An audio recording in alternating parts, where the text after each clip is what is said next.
Got to say hello to some peoples. Joan, Shone, Beverly, Lorraine, Lori, Virginia, Lisbeth, Becky Underwood. Iris! Hi, Iris. Diana Hendricks, Sharon Estes. I think we're ready to go, don't you think? Yeah. The base camp. Feels weird. I'm playing with buttons today. I'm the one that is pushing buttons. I like pushing his buttons from time to time. God knows he pushes mine often enough. It's my job. It's your job, yes. Apparently he really likes his job. Yeah. Hi. Hi, everybody. I hope everybody's having a great Saturday. We had torrential rain yesterday, absolutely torrential. And it was hot, and it was very humid, and it was just an ew, turn on the air conditioning and hide day. But today is playing the studio day, because I love playing down here on a Saturday. It's nice and cool here in the studio. Maze obviously wants to dance or play or something, so he's about to take her out for a walk, and we it's gonna are be more than a walk. okay. What are you doing? This thing. There's this thing, she's trying to eat him.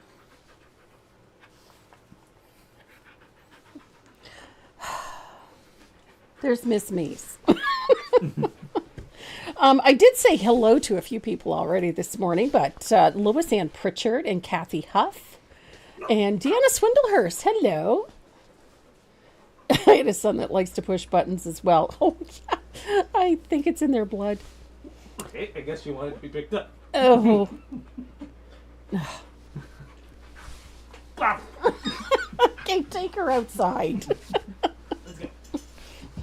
That dog needs to blow off some energy. She's a little hyper today. We didn't have any flooding in our area. We did have like torrential rain. It's been a long time since I've seen it rain like that here. It just absolutely poured. We had very little wind, and the rain came straight down. It was just like, the big guy upstairs was watering us. It was just a steady, heavy rain. So, but today,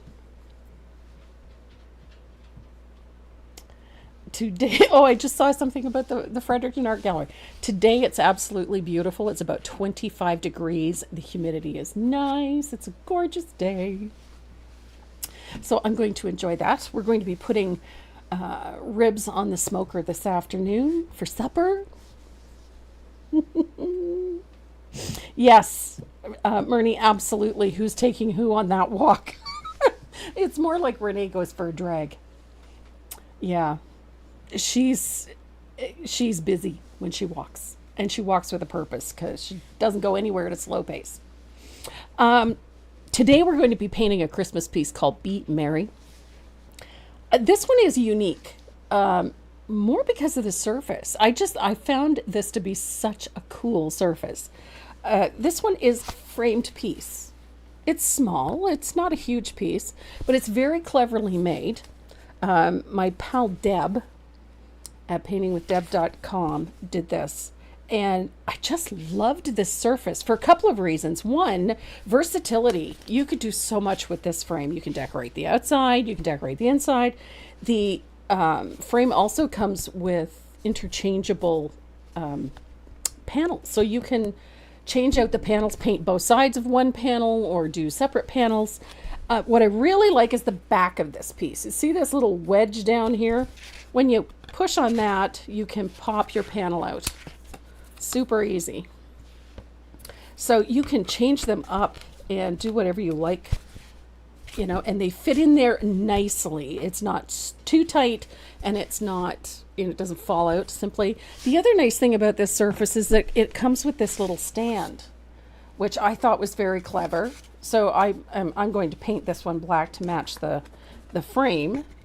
But then you have a complete piece. You don't have to kill yourself trying to get, things to frame it or stands to hold it up or what have you. So I just thought this was a really clever surface. And you could make it very shabby chic. You could make it very lacy, very feminine, very delicate. It just has oodles and oodles of potential. And I saw it, and the first thing that went through my head was, oh, it needs something Christmas. Because I don't know why, but I'm loaded with Christmas ideas today. So that is what we're going to be doing today. It's not a difficult piece to paint, but it is a lot of fun. You're going to have a bunch of stenciling techniques. I'm going to show you how to paint some pretty little Christmas roses, and to really add some punch to the colors in this with a little bit of neon. I'm going to show you how to do something fun with berries, and of course we've got a ribbon tucked in there too. It's a little subtle, but it's there nonetheless. And we're going to do a little dry brushing, put the frame together. It's a fun and really easy piece to paint, and I think you're really going to enjoy it. But before we get to that, I have two things. First of all, we have giveaways. We always have giveaways. We try to make sure everybody gets giveaways. And this week we have some gorgeous pencil sets that we're giving away. You're going to love these. They're fabulous. From Color. They're a company based in Japan. They make the most beautiful colored pencils. I have a full set of them. They are available on Amazon. You can get their colored pencils. And we have a nice set of their graphite pencils that we're giving away. We have 3 of those. Plus, we always have some other goodies and whatnot involved as well. So one of the goodies that we're giving away this week is a new sticker that we've added to the group. And it's going to be tucked in there. So it just says, I arted. So we have the fun stickers, we have buttons, we have pins, we have pens, we have all sorts of goodies going into those giveaways this week. So all you have to do to get your name on the wheel is quite simply join us in the chat, like the page, follow us either on YouTube or on Tracy Morrow Live, hit the follow button, and your name goes on the list. We'll pop it onto the wheel at the end of the day, and we will have 3 winners. We'll get a set of those Color graphite pencils. So we have lots of fun stuff to give away today. And we're going to have fun painting something for Christmas. Next Saturday, we will be premiering a new video called Farm Fresh Flowers. And we will not be live. My family and I are attending a memorial for my sister-in-law who passed this week. So unfortunately, we won't be live, but we will have something fun for you to paint. So keep your eyes peeled for that premiere. Same time as our lives, 12 noon Eastern Standard Time on my YouTube channel. You can check it out at Tracy Morrow Design. Just all you got to do is just follow us on YouTube and you'll get notified. Turn on the bell notifications when you subscribe and you'll get notified when the video goes live. Let's see. Thank you, Patty. That's very sweet. My sister-in-law is, she was a powerhouse. She was that member of the family that just, seemed to manage to keep everybody together, and she's really going to be missed. Really going to be missed. So that is my day for next Saturday. So today we are going to paint something for the holidays called Be Merry. I did have a little adventure yesterday. I wanted to tell you about this. My husband is building me a outdoor kitchen. Let's call it that. It's essentially just a lovely little shelter, roofed shelter, for my smoker and my barbecue, because I like cooking. So he's been busy for the last couple of weeks building that for me, and it's almost finished, and it looks amazing. It just suits my taste down to the ground. I like things to have a little bit of a rustic look to it, and he did a beautiful job building it out of cedar. He put the roof on it yesterday, and I really like it. So we're excited about that.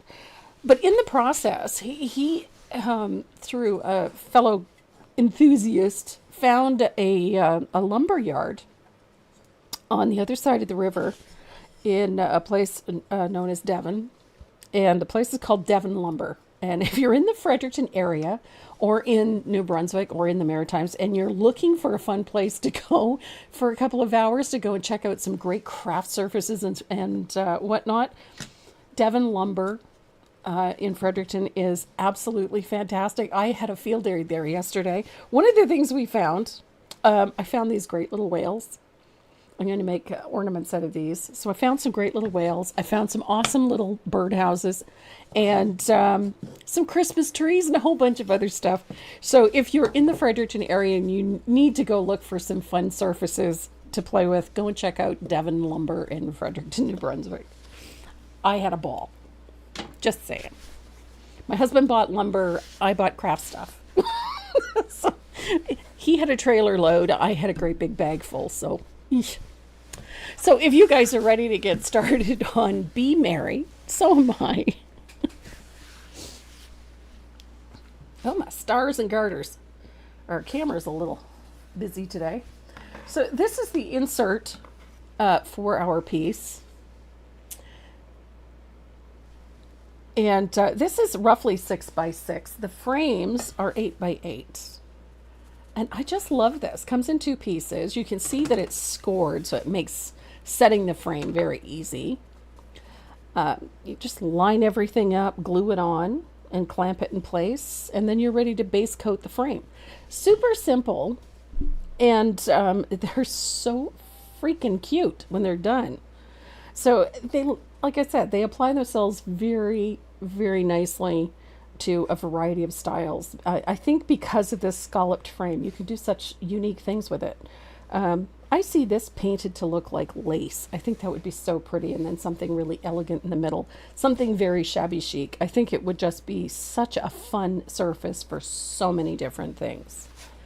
So I've got the 6 by 6 insert right here. I've base coated mine with 2 light coats of Decoart's Country Red. I love Country Red. It's my favorite. And we're going to be stenciling on this surface. Now, the stencil that I used in the first one, I really liked. It's this one here. And unfortunately, we sold out of these so fast, it made my head spin. Which I really liked this, but I had a couple of issues with it. I just found it a bit, I don't know, it didn't quite suit as far as, you ever get that? So I decided I'm going to try this one. This one is called the Beautiful Brocade, or Brocade Beauty, or something like that. Brocade Beauty, sorry. And I just realized there was still a leaf stuck in this one. There we go. Quite a nice stencil. A little more, a little busier than the other one, but a little more consistent. And as luck would have it, this one is precisely 6 by 6. So I'm going to use my stencil brush and a little bit of 24 karat gold. Elaine Saith, did I get that right? And Kay Reynolds, hi Kay. And Mary Montoya, good morning.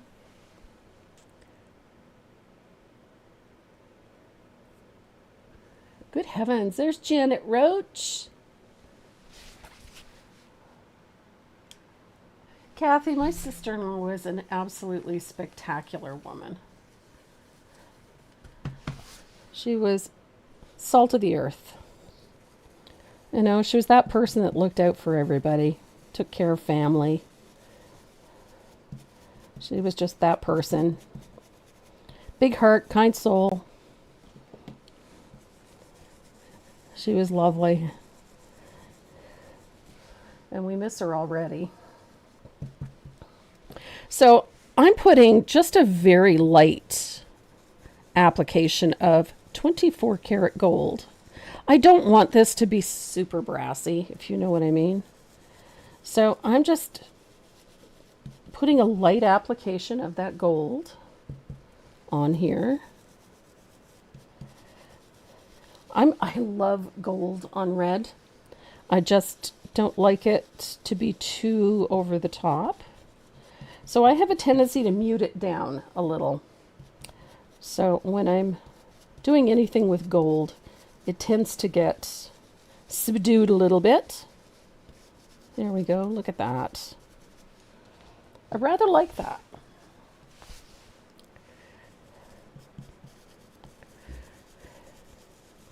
The other thing that I like about using this type of stencil. It's very busy.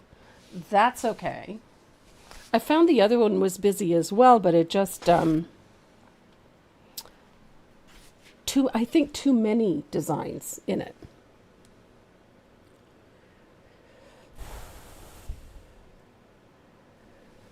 Whew, goodness. The base coat color, Thanette was, who asked for base coat? Debbie Easton. The base coat color is country red. I like country red. It lends itself very, oh, darn. I moved the stencil. There we go. It lends itself to a variety of things. It's one of my favorite reds for anything Christmas. I just love the look of it. Okay. That's what I wanted. I wanted softer, more like a wallpaper. As pretty as this is, and you can certainly use this one, as pretty as this is, I find the pattern of this is a little more wallpaper-ish, if that makes sense. Thank you, Anne. It's very sweet of you. So I'm going to dry this really quick. Oh, my stars.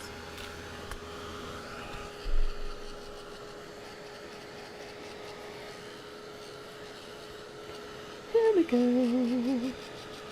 Hi, Tina. And Denise Chavez. Well, not so late.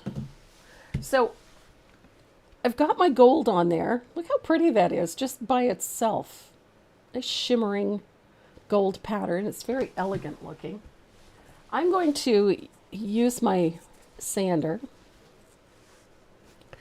And I'm going to lightly sand this. I just want to soften this a little bit. There we go.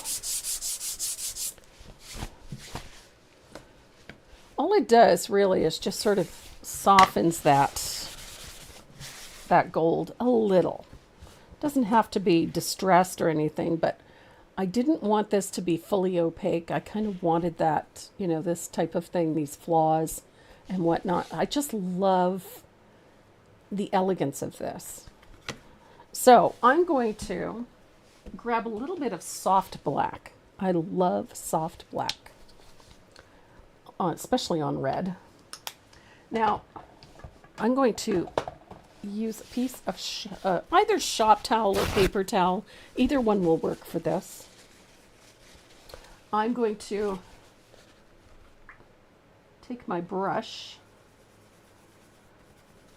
and I'm going to thin out a little bit of soft black, and we're just going to slip slap this onto the surface.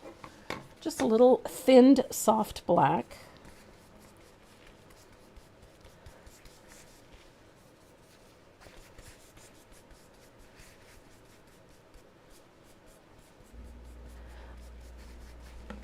I want it irregular. You see the irregularities, there's little pools and patches here and there. And then we're going to take our shop towel or paper towel. We're going to crumple it up like so, so that it's got lots of creases and folds. And then you're just going to tap it like so. Just gently. You're not pulling all the color off. We're just mottling the surface a little. And then we're going to dry it.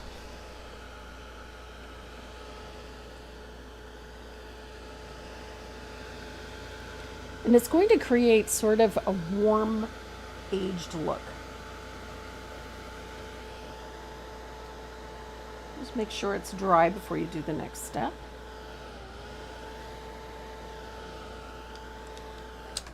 And then you're going to repeat the process. Again, no vertical, horizontal lines. We're just breaking up this surface a little. Like so. I kind of want this to look like old wallpaper. You know, that it's been around for years. And then we're going to do that crumpled towel again. Just like that. Light touch, just lightly touch the surface to pull off any excess. Oh, I love that. And then dry that. So what you end up with is a very subtle, aged look.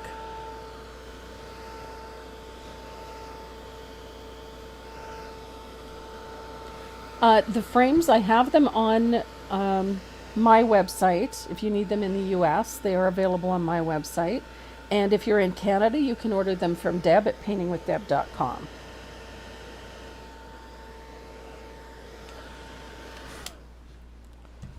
So look at the subtlety. It's a nice, soft, very delicate look that kind of takes some of the brashness out of this. A couple of spots where it's not quite dry. And then just to ground all of this, we're going to use a float of soft black into the corners.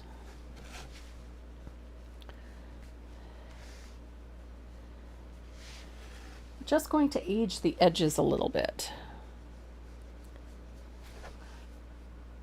But I like to pay particular attention to the corners. I like the corners to be a little darker and the edges a little more subtle.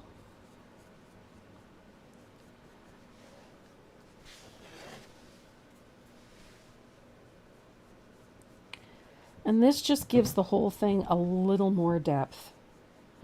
So, one corner that's not cooperating. There we go. I like the irregularities and the subtlety of this.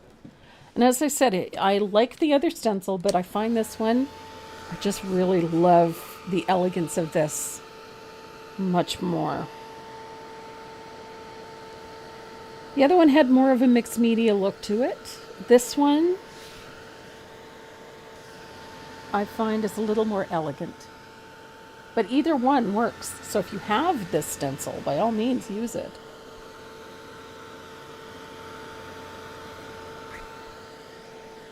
Here we go.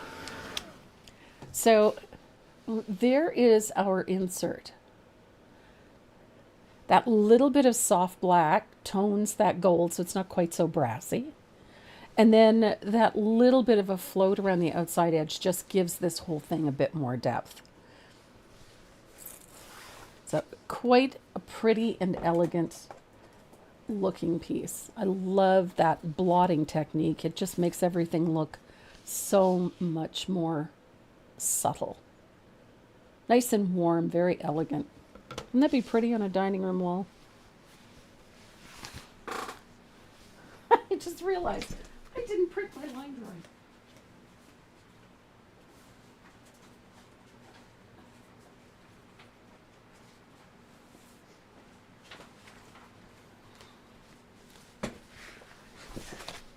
There we go. I love this piece. I just think it's such a pretty one. So I cut my line drawing out. First I make a photocopy, and then I cut the line drawing out.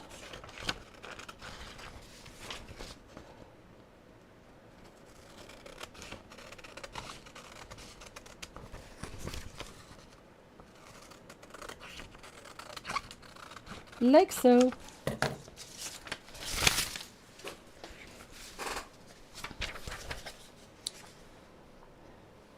And then I tape my line drawing directly to my surface.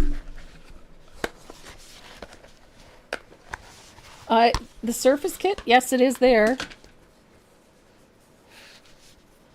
We loaded it in. It has this photograph in it of this piece. Frame, stand, and insert. So, little shop towel or painter's tape to hold that in place. Shop towel. I don't know where my brain is today.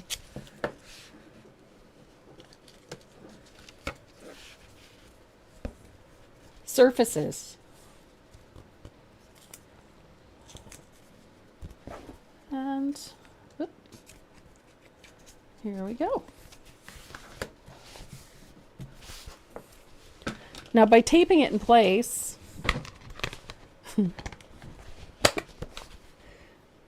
I don't have to worry about the line drawing shifting out of position.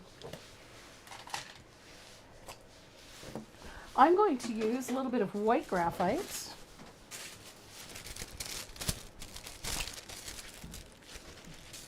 I love the lettering in this one too. It's such a simple little handwritten script.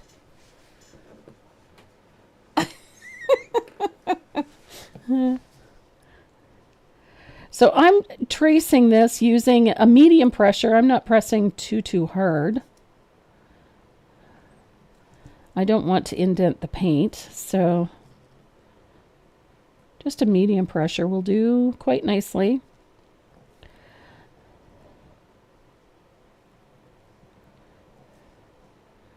I've been having a great deal of fun this week. I don't know why, but my brain has suddenly decided that it needs to make up a whole bunch of new patterns. So, call it inspired, call it what you will. I came up with another watering can piece this week, and plus the piece that we're working on for Saturday.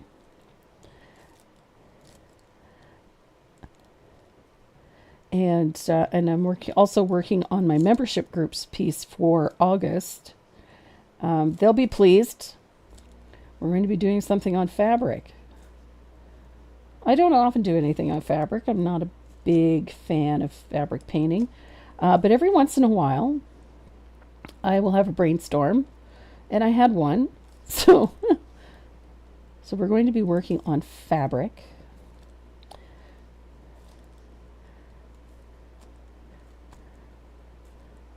They've been asking for it for a while, so I figured, well, now's the time. I'm having entirely too much fun with it. The July piece that we're doing next week, on the 30th, is the cardinal, the female cardinal in color pencil. I'm very excited about that one and terrified at the same time because I use my membership group like guinea pigs when it comes to teaching colored pencil because it is not my primary medium. I'm adept at acrylics, and I'm slowly developing a way to create a pattern for colored pencil. So they're very patient with me, thank goodness.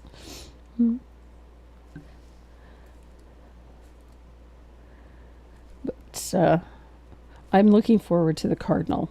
She was a joy to do. I loved the image, the reference photo. And so I was very excited to do this piece.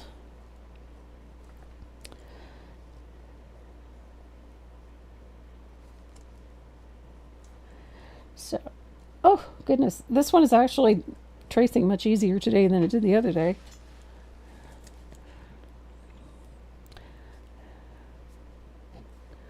Leaves and petals and berries.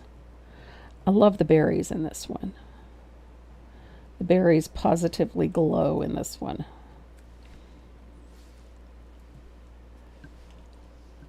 Oh my stars.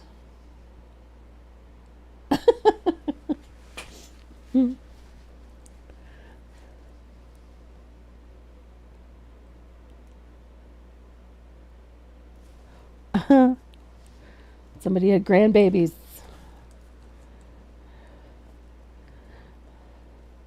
Deb has her grandchildren this weekend, her 2 grandboys. So she's having a great time.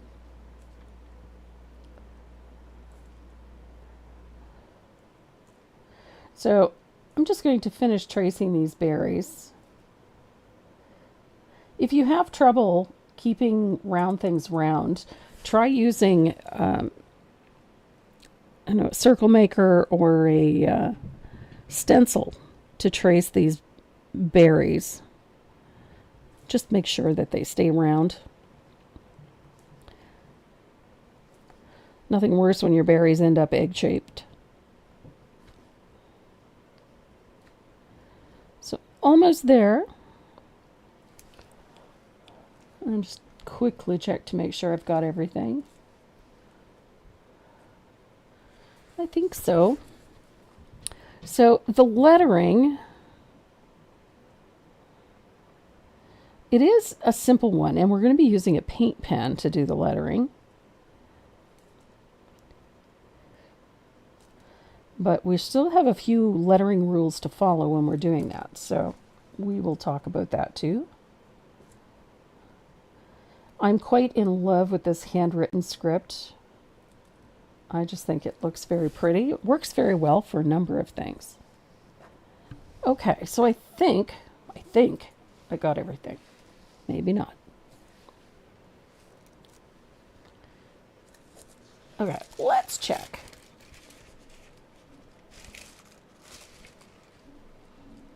What do you know? I think I got everything. I don't think I missed anything. But then again, I could be wrong. It wouldn't be a Saturday if I didn't miss something in the line drawing. Okay. That looks pretty good. Now, the neat part about taping my line drawing to my surface is that I can flip it around backwards like so. And then if at any time I need to retrace something on, I can do it easily.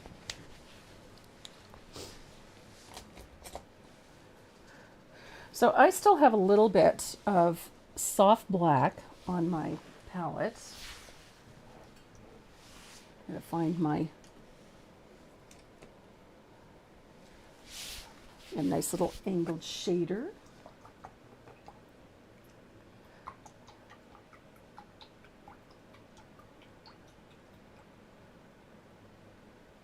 Hi, Carrie. Oh my goodness. So I'm using a 3/8 angled shader, and I'm going to pull a little soft black into a couple of areas here, in and around the flower, just to deepen these areas. Don't need to have them absolutely perfect, but I just need to deepen that shadow around this, in and underneath this Christmas rose. Just a little. There's a leaf back there, so the nice part about doing this at this point is that I don't have to worry about going over top of anything. So it just makes things a little bit easier. And I think it's not much. It's just a little bit in a couple of spots around there.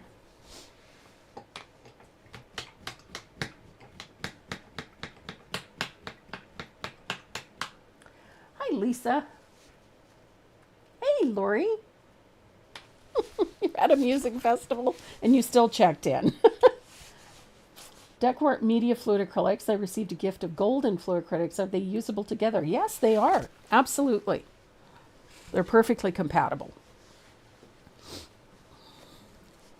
I actually have a full set of both here, both of the golden fluid acrylics and the Americana ones, and I love them both.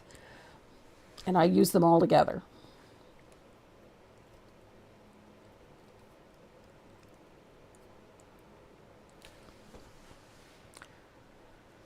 So we're going to start with a little bit of warm white.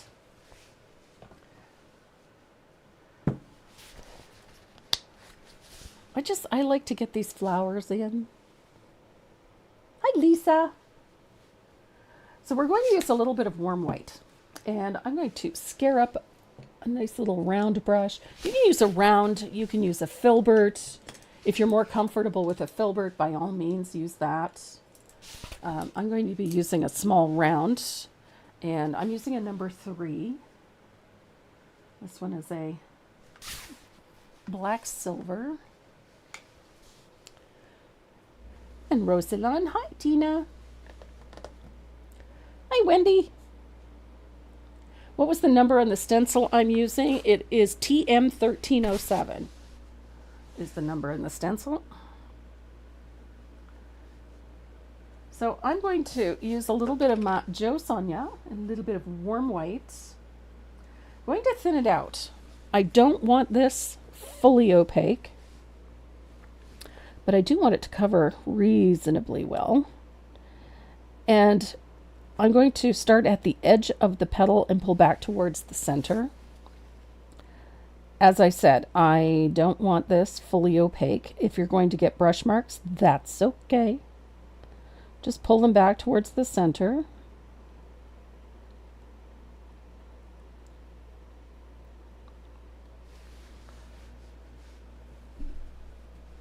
So you are going to see some brush marks in these petals. That's all right. Don't panic. And then if you possibly can, leave a tiny little space that separates the other petals. So you take it to the edge, but try not to paint up onto the next level. Just leave a little space between those areas.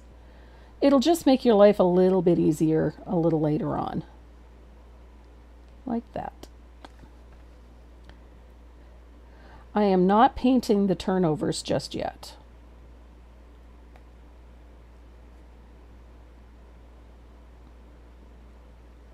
So always bring my brush marks back towards the center of the flower.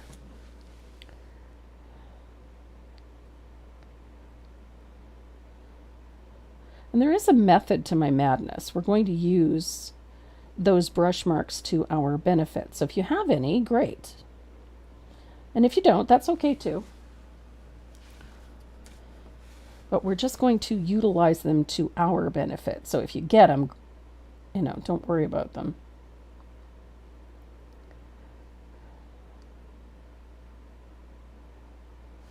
There we are.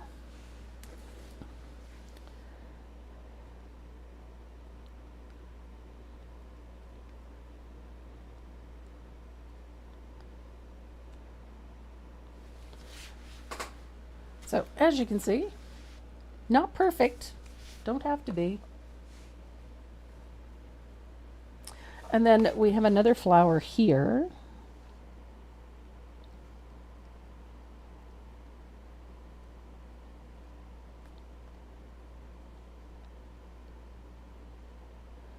Again, try to leave that little thin, narrow space. I know it's not always easy, but just a little gap. Just enough to allow you to indicate where the other petal ends, if that makes any sense. And you'll be surprised at how much it helps you a little later on.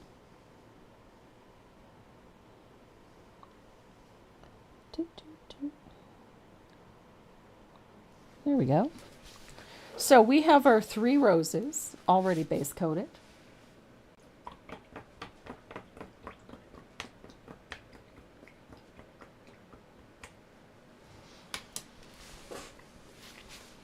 So I'm going to dry this really well.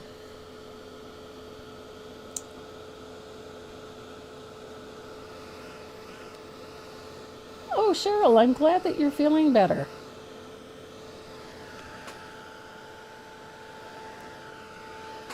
So I'm going to dry that really well because I have noticed today that I have managed to put my fingers in paint more than usual today.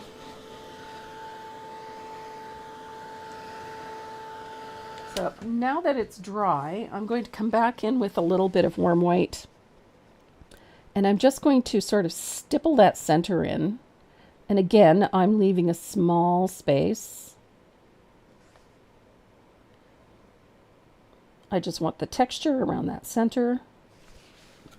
So when I bring this up to the camera, you can see what it looks like. I've got little thin gaps between everything. And I've left those turnovers unpainted. So Next, we're going to tackle those berries. So again, I'm going to grab some warm white.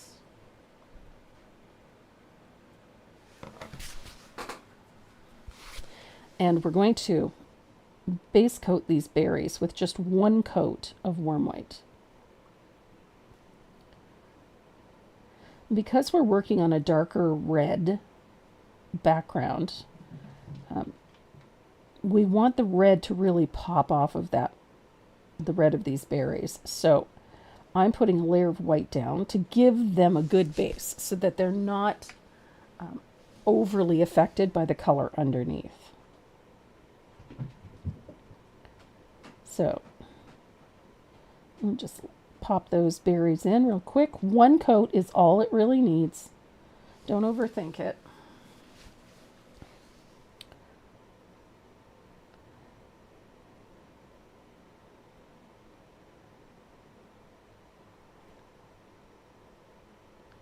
Easy peasy.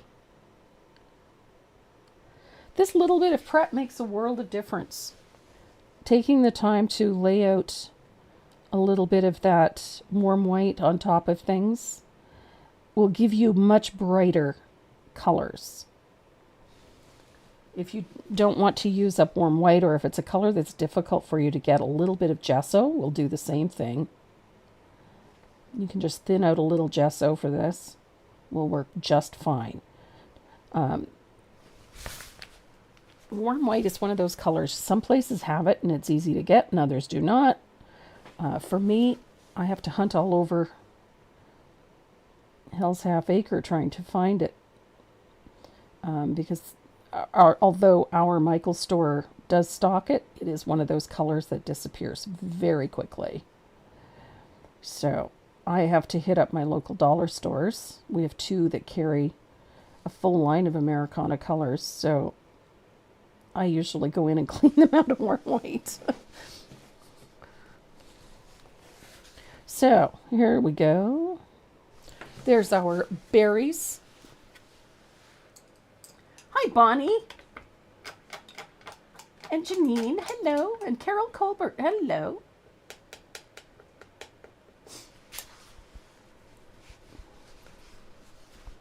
It does have a sort of Victorian air to it. I think that's why I changed the stencil from the one that I originally used, because I felt the design had a Victorian feel to it, but the stencil did not.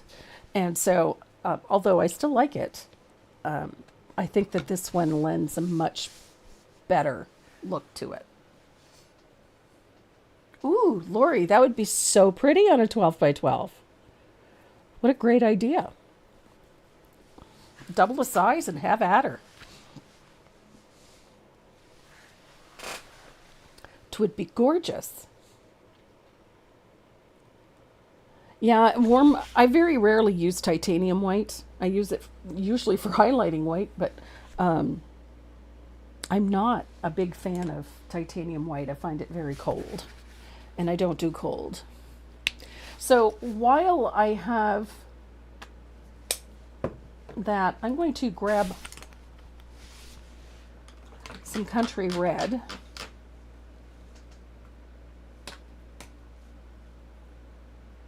And I'm going to base coat our ribbon with one coat of country red.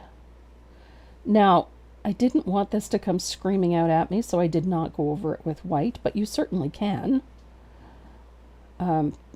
But I wanted this ribbon to be a little more subtle. So, hence the reason. But it does stand out, still stands out quite nicely. So, it does what it's supposed to do. So, a little bit of country red for that ribbon. Gorgeous color, country red. And it's such an easy one to adapt, and you're going to see what we're going to do with it. So country red on the inside line as well.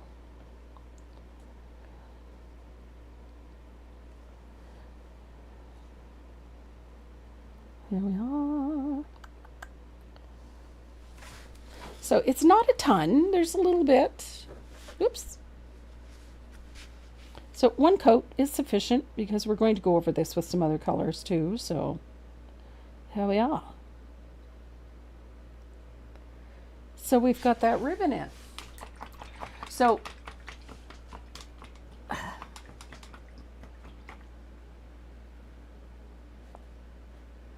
oh, I thought I saw a question there. Yep. So I'm going to dry this.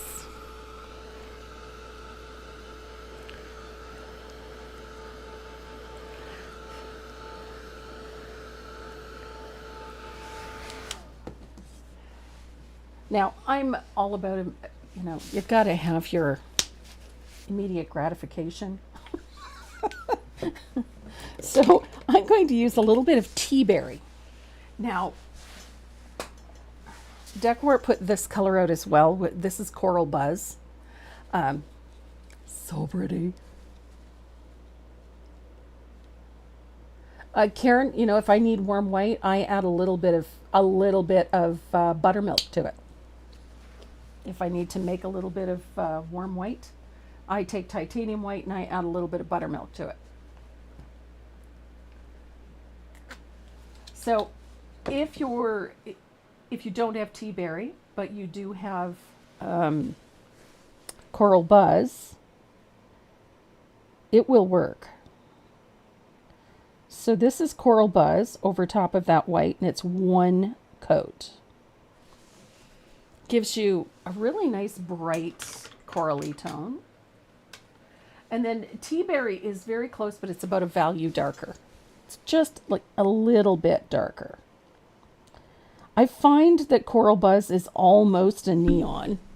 Do you see the difference? Let me pull it up.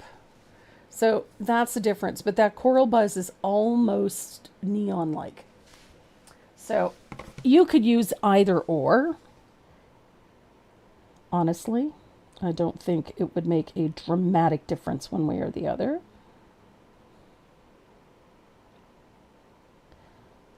Mainly because we're going to be using a neon anyway. So tea berry over top of all of that white. Great color. I love tea berry. Tea berry has been one of my favorite colors in recent years. I just think it's such a great tone. Has a really cool vintage vibe to it that I really, really love.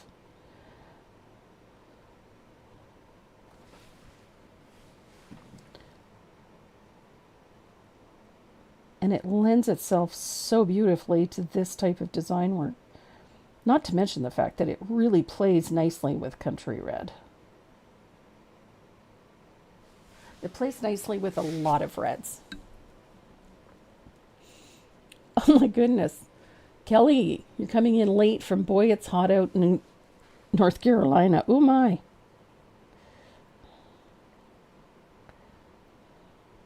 That was here yesterday. It was so hot. It was unbearable and humid. Ugh. It was Houston humid here yesterday. Yuck. I don't do humidity.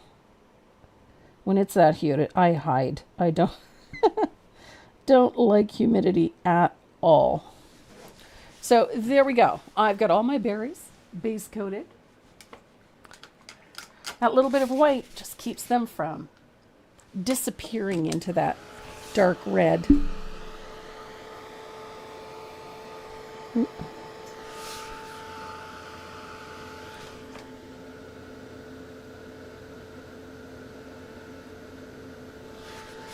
Okay.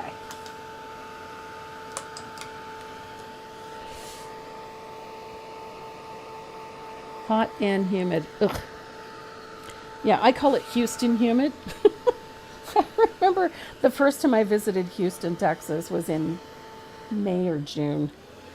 And it was like I stepped off that aircraft and it was like walking into a warm, wet blanket. And the air felt thick. Just coming from Canada, it was a shock to the system. So we're going to have a little bit of fun with these berries. Our shading color is country red. So I'm going to blend this out well. You don't want it full strength. And we're going to shade on the right side of each berry with a little float of country red. And it's going to cover roughly half of the berry. I love how this color looks on tea berry. It's just so, so rich.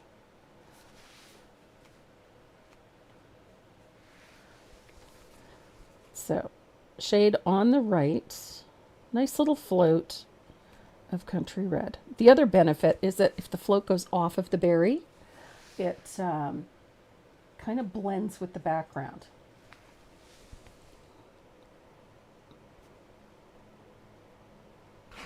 There we go. Love it. I love these two colors together.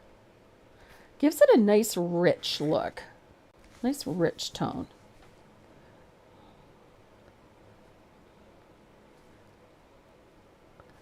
And it's a nice soft float. Those two colors meld really very nicely together. So there we have our shade and color, that country red, on the right side of each berry.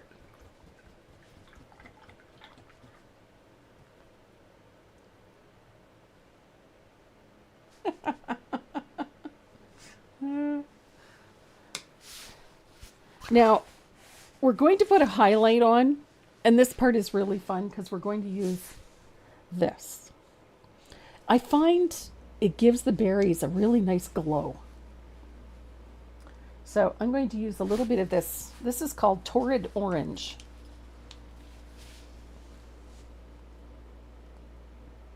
You don't need a lot of it. It's just a little bit of a very bright orange. And you're going to float the opposite side of the berry with that torrid orange. And I just love how it makes these berries pop.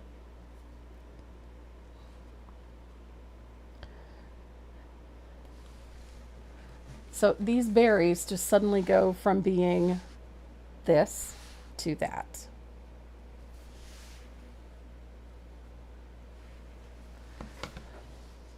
They positively glow, and I love that look.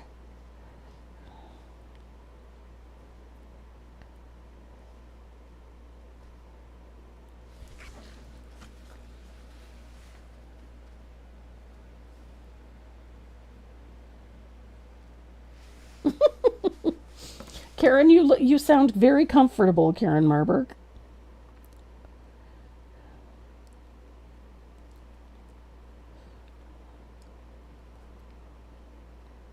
There we go.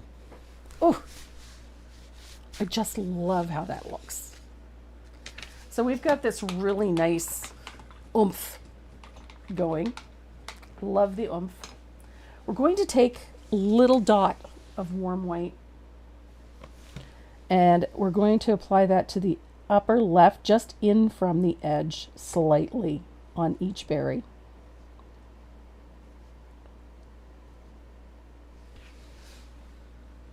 And we get these really nice, juicy looking berries. There we go. Try not to make the dots too big. I get a little carried away, but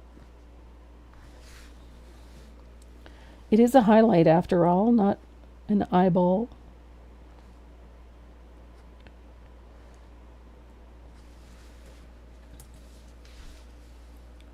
So we've got those nice, juicy looking little berries. Yes, it is a neon, the one that I'm using right here. Americana neons. I love these. And it just makes all of the colors just come screaming off of here. I love it.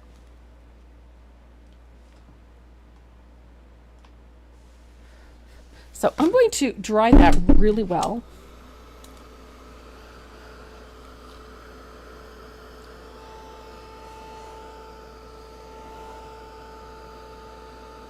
I love those berries. They look lush.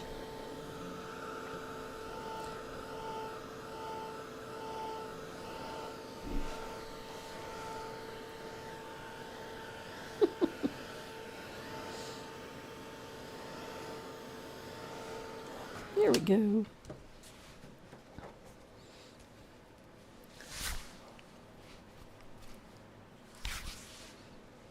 I love that these berries look so lush and they're so simple.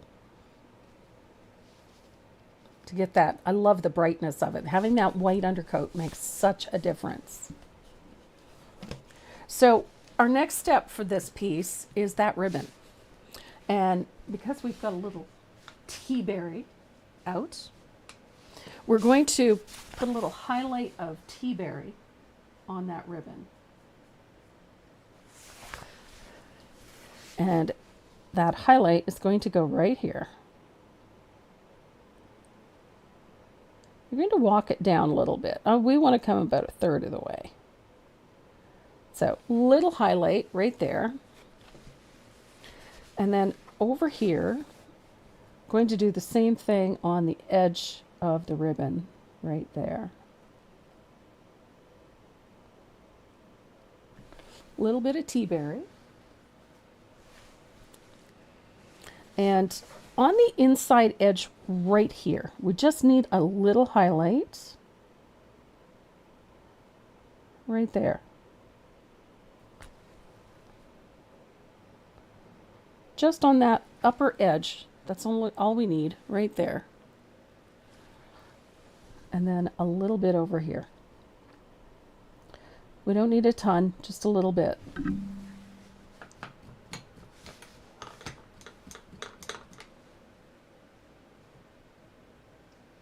Hi, Charmaine.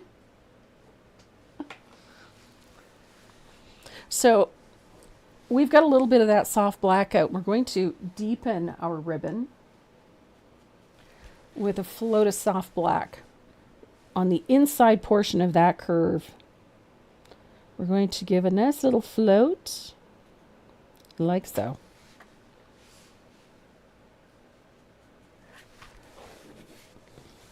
And in here. Underneath those leaves, nice little float of soft black. Keeping it subtle, do the same under here. Doesn't have to be a super strong float. Look at our ribbon.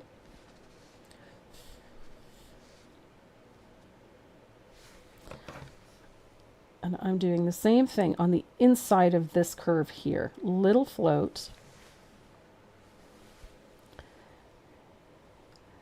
And then deepen it underneath the leaves, like so.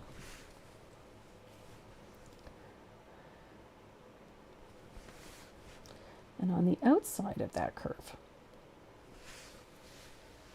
I just realized I literally washed that float right off. I didn't carry it far enough. There we go.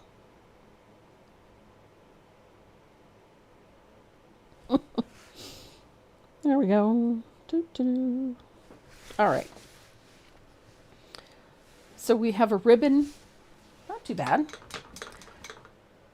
Now we're going to pull a little bit of neon into this ribbon as well, but we're going to use that sizzling pink, or yeah, sizzling pink is the name of it.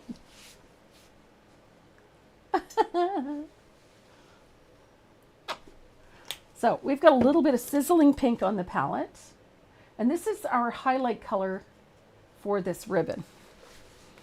And this is kind of freaky when you first do it because it's so intense.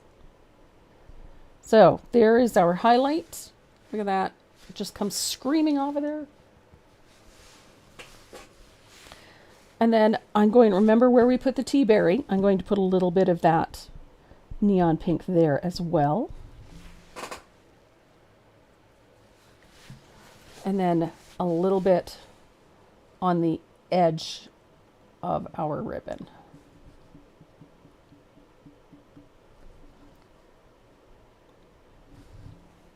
So don't forget that little bit at the edge, right here. And then we have a little bit over here. Wherever you put that tea berry, you're going to want to put a little bit of that neon. And I have a little bit in here too.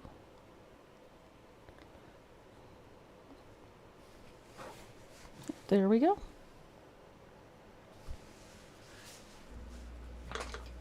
So there is your ribbon.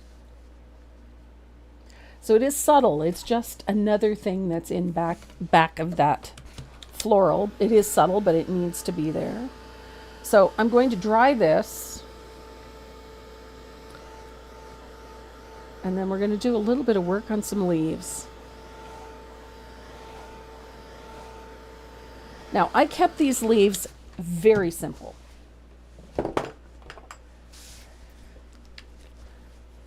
I'm using a little bit of lush green. You can use antique green, you could use avocado toast, you could use avocado. You really don't have to overthink this. You just need a nice mid-value dark green.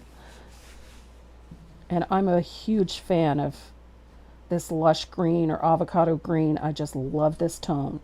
So this tends to be my go-to. And don't overthink it. Just throw a little base color in.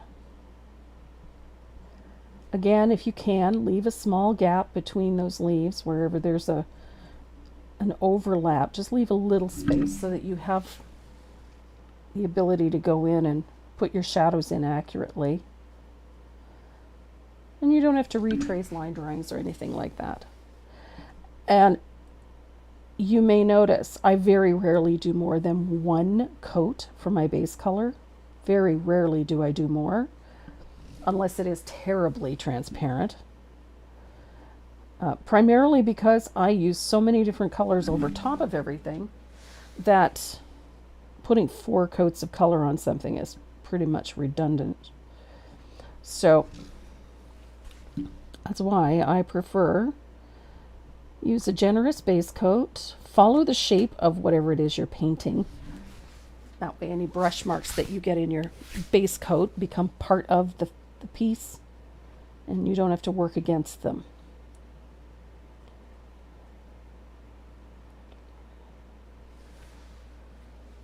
Oops. I managed to put my brush in a different color.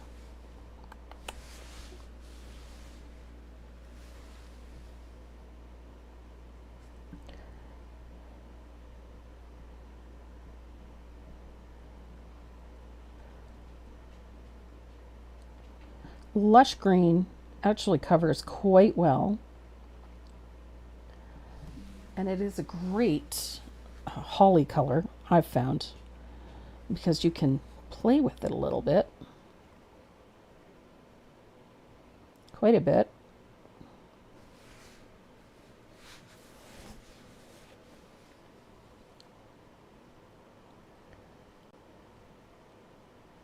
Ta-ta-da.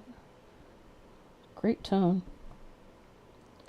And this piece works up fairly quickly. So if you want a really elegant piece for a craft show or craft fair, what have you, this is a good choice because it does paint up very quickly. It's an easy one to paint in stages, so you can do 2 or 3 at a time. It has a fairly basic color palette, so you don't need to have 15 million colors. There's nothing worse than picking up a piece to do for a fair or a bazaar and discovering that it has 31 colors. I like a simple color palette. And I like having colors that I can move around.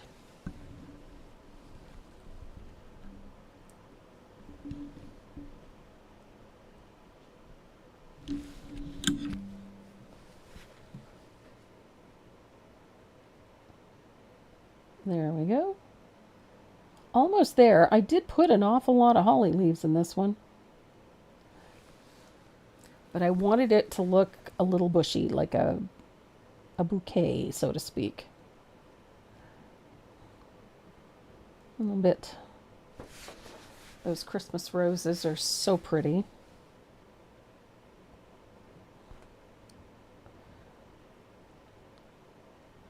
And this piece is coming together very quickly.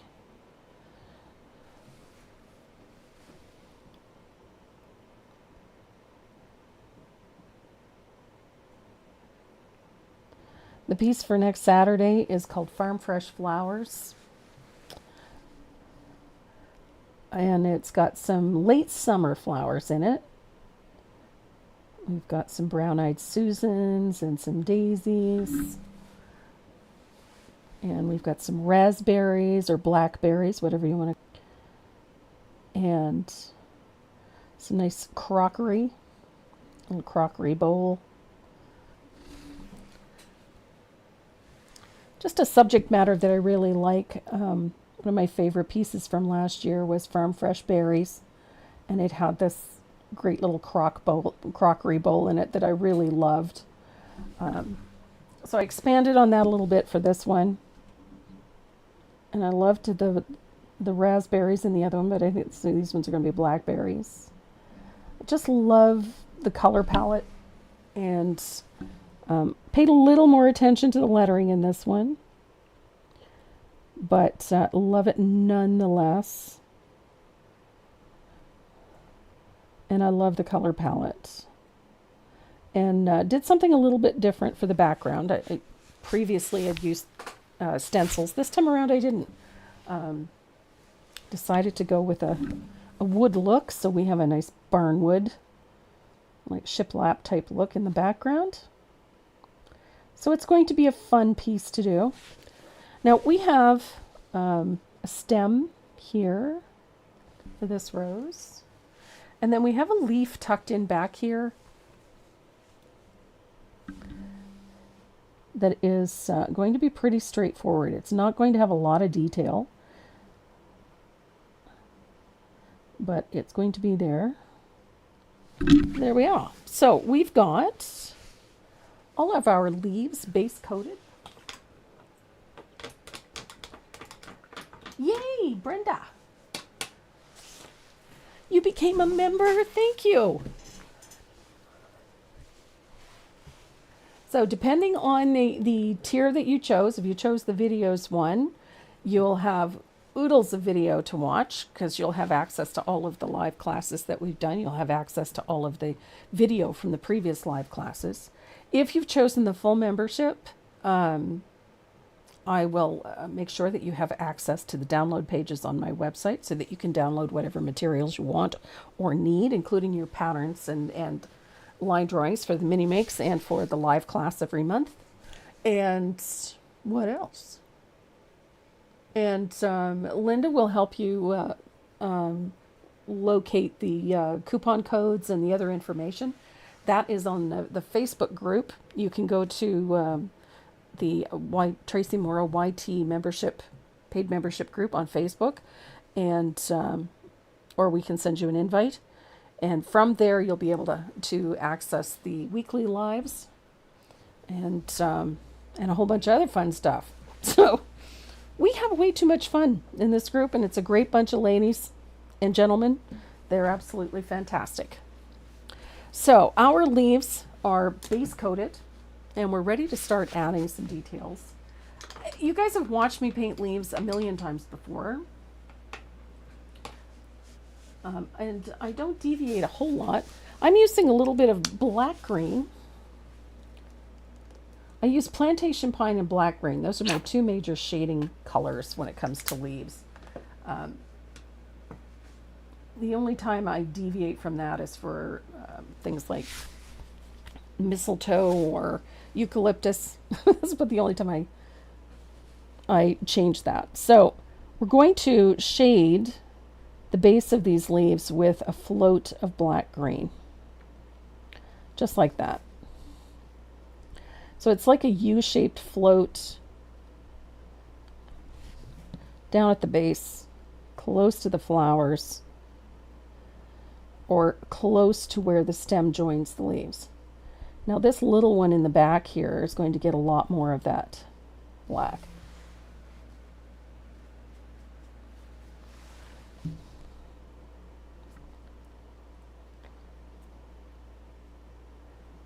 I'm a big fan of black green. I use it quite a lot. Plantation pine is another one that I like. If I don't have black green, I use plantation pine. They're just such rich greens. that they work really nicely with almost any base color. So if you're using a darker green mid-value, whether it's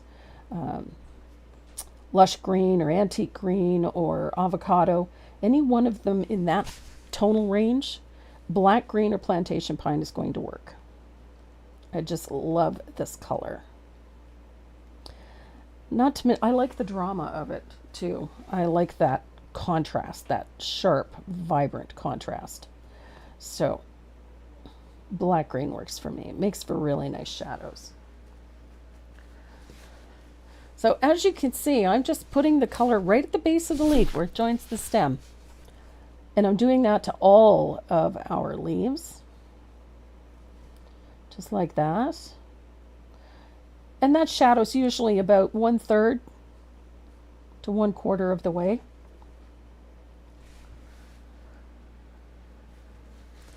Now this leaf has got a nice little flip.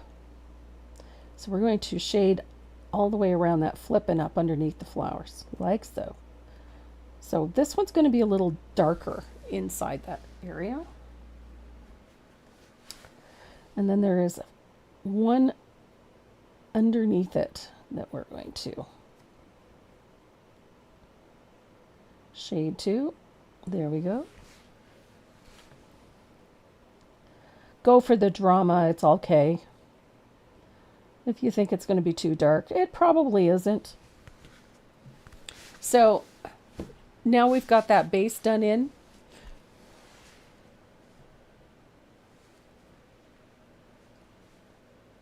So I'm going to, now we've got that first shading in, we're going to shade the center veins. So I'm going to dry that really well.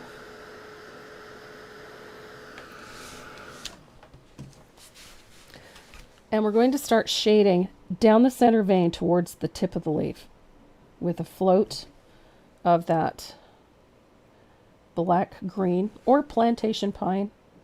If plantation pine works for you, then use it. Nice little float. Hello, my son. Is ribs ready to go in the smoker? They are. Okay. 2 o'clock. Yep. About 225, 250. I'll put it at 235 That'll do. Split the difference. Yep. with a nice seasoning at the end. Oh, they're already seasoned. Smoke wise. Oh, yeah. Mm-hmm.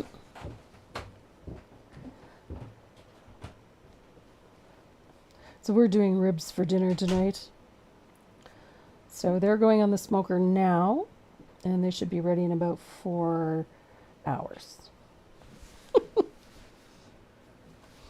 And I've had them seasoned them last night and stored them in the refrigerator until this morning, and then they were wrapped in foil and they're ready to go. So we're going to be smoking up the neighborhood today. So there we are. Nice float. I love me a nice dark float down the center vein.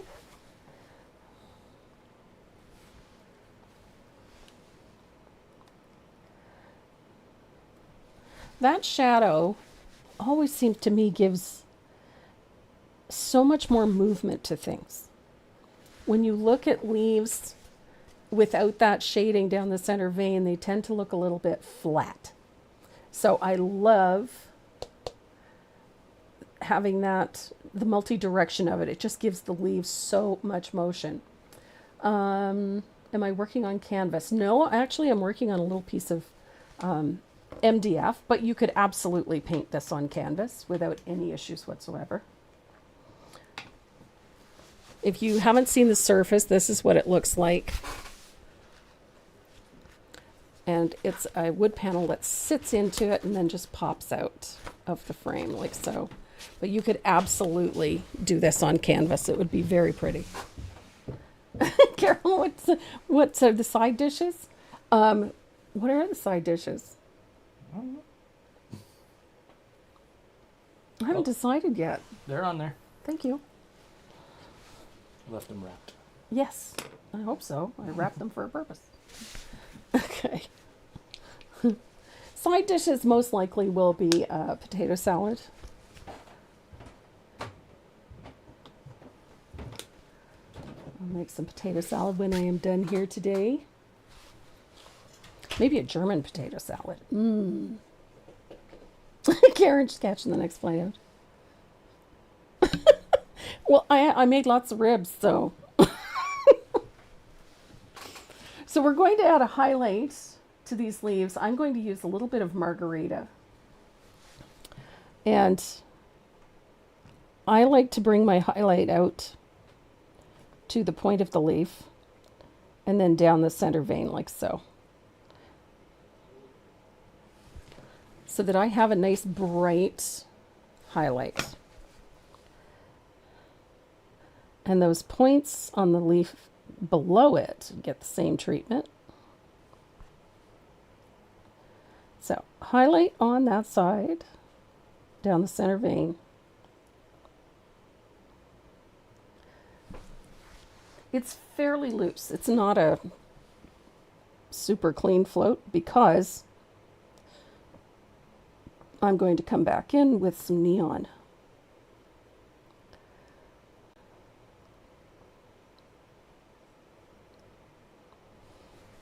And the neon is really going to make these leaves look sharp.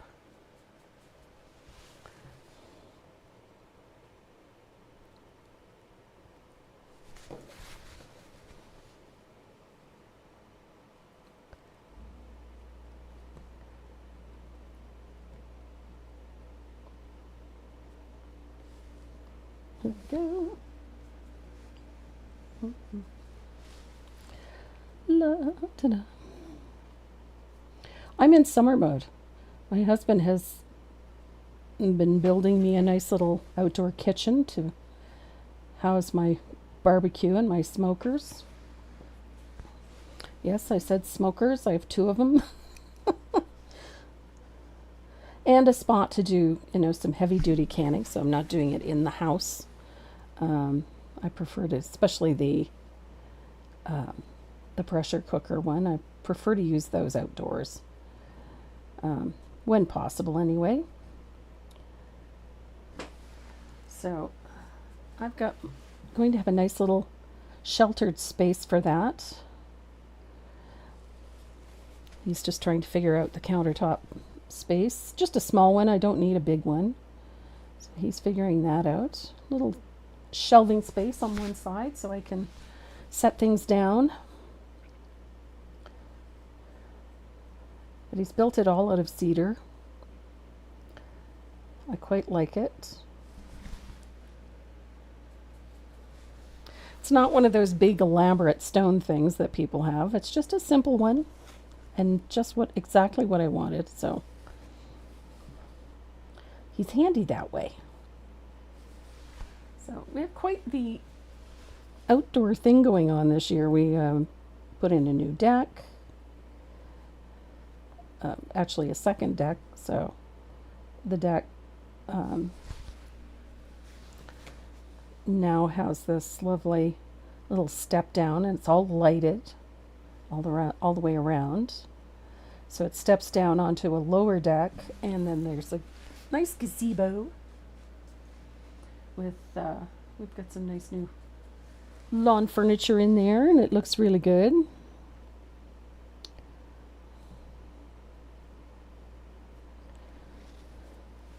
Nice relaxing outdoor space.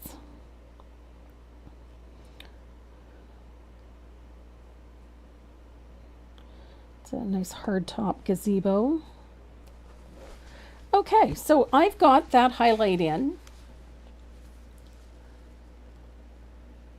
So we've got that nice shape to those leaves. So now I'm going to bring in a little neon green. Hi Cindy, glad to have you join us. And Patty Johns, hello. As soon as it's finished, absolutely. As I said, it's just a simple one. It's this place to house my barbecue and my smokers. And just a nice outdoor spot to cook. Hey, Jackie. Good to have you with us.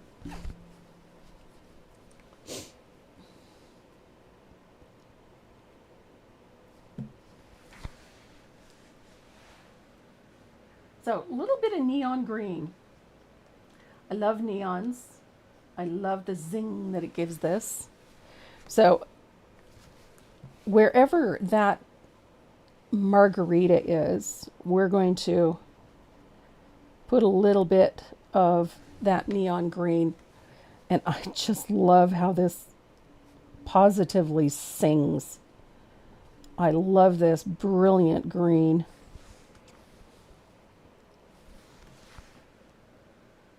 So gorgeous. So we go from slightly muted to this very lively color. And it doesn't take much, just a nice little float right over top of that margarita. And that color just sings. Look at that. I love it. It just becomes instantly brilliant.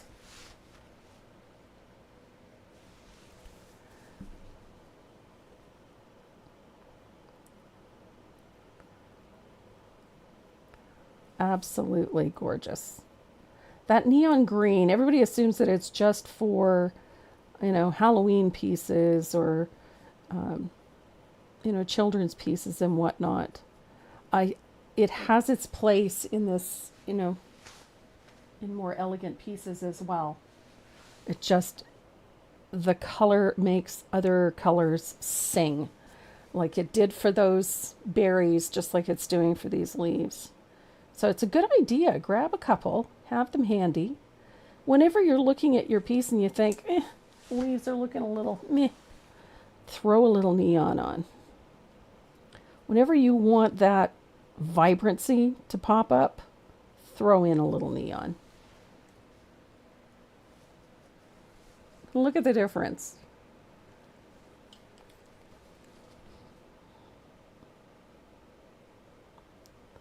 And it also helps give you that contrast, that pop of color, that zing, that little bit of heat that was perhaps missing from things. Having that little zing. I love it. I love the zing.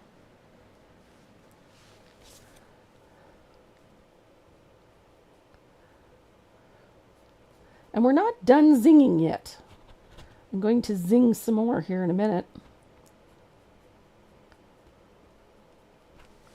We're going to take that little bit of neon and we're going to pop it a little bit more in just a second.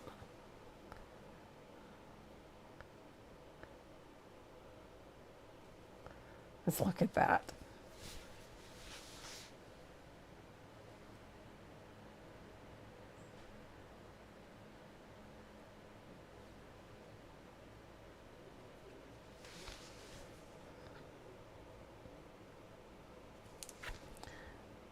Okay, so I've got look at those leaves, just a poppin'.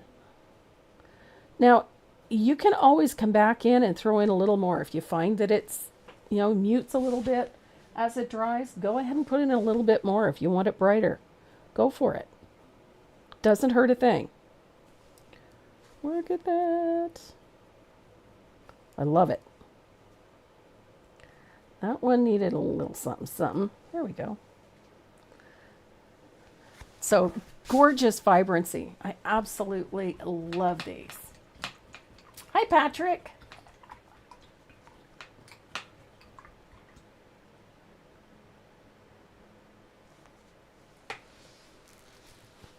So we're going to dry this really well.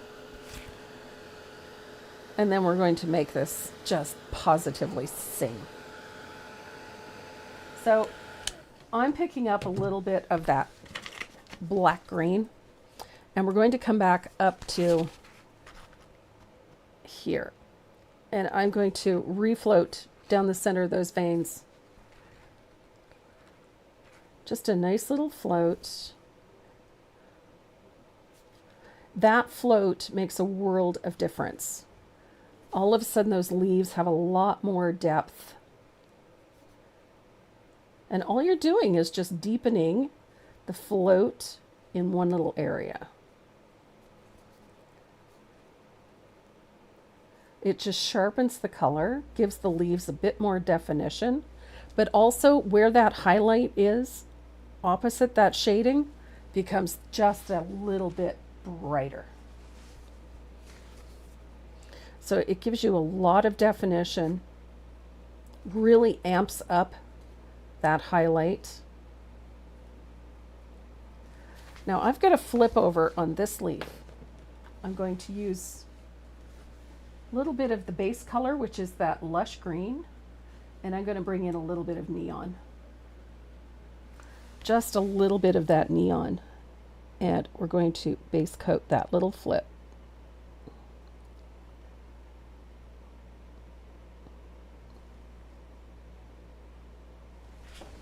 Et voila.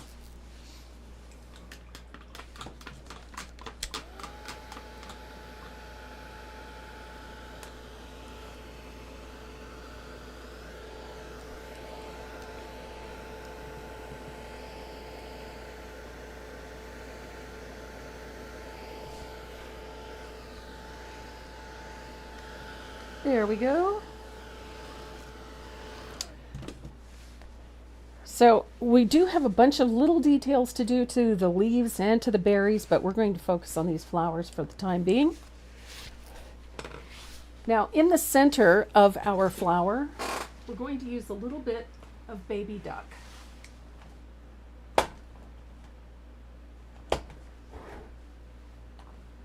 Where did my baby duck go?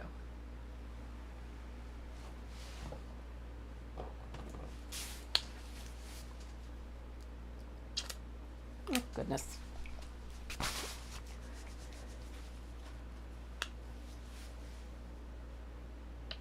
So, a little bit of baby duck.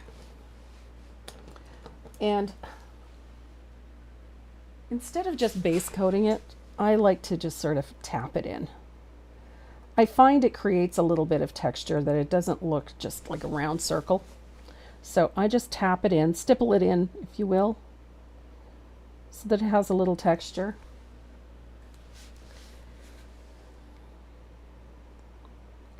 Just like that. And I like that little bit of warm white. It just makes the center of this a little bit brighter. And I like that sort of sunny look to it. So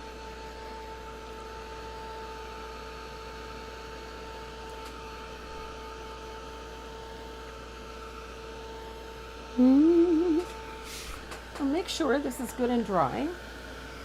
And I'm going to clear my palette.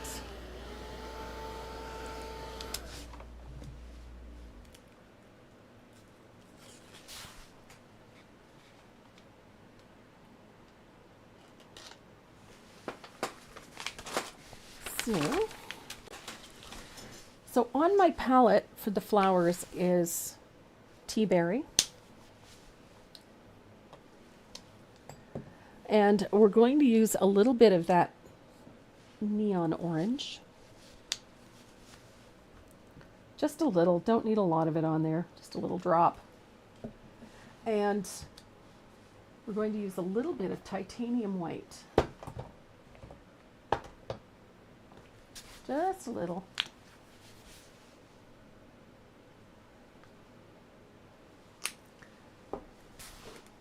Now we're going to start with the center of the flower, and we're going to use a little bit of that tea berry.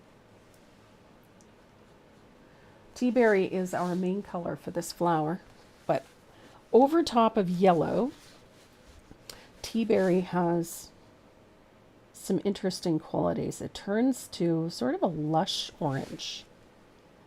So we're just going to put a little float in what would be the shaded areas of this center.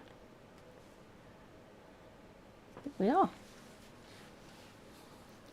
So I love that little bit of tea berry on that center. It just gives everything a nice little glow. Yes, the little leaves get a shade. Yep.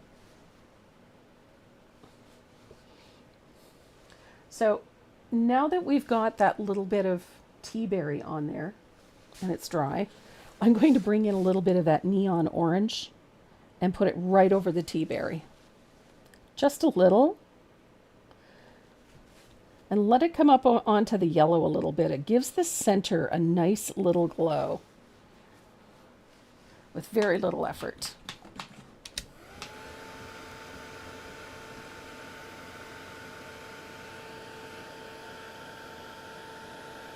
Hi, Norma. Thank you. I rather like it. So for the petals, wherever there is a turnover, we're going to put a float of tea berry.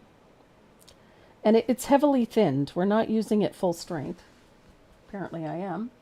A little too there we go. I'm going to thin that a little bit. So make sure you put a little tea berry underneath all of those turnovers. Just like that. You're also going to use it to separate the petals. So if wherever there's an overlap, you're going to put a float of tea berry.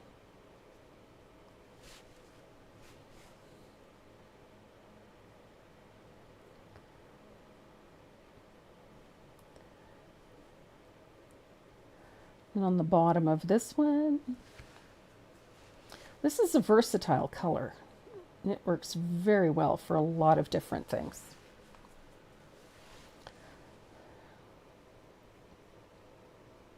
There we go. So once we have all of those folds and separation, we're going to use that tea berry down at the center, like so. We want to put a nice little float of color right at the center of this flower.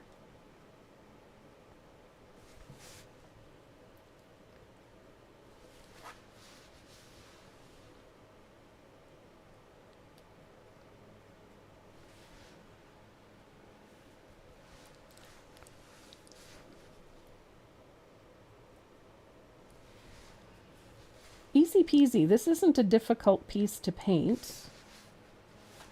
And don't overthink it. We're just going to put a little color right in the center, like so. And then I'm going to dry that, and then we're going to deepen the shading on the center vein. There is a center vein. There's a little ripple in the petals.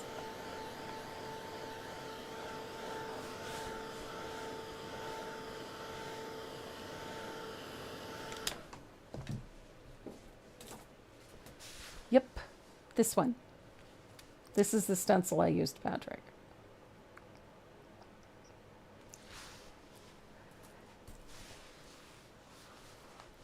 Natalie, good to have you with us. Hi, Sharon. So these petals here, I'm going to pick up a little. You're going to thin out your tea berry a little, and then you've got a little. See this little fold here? There's like a little dip. We're going to put a float like so on that side of the dip. This one we can put it here.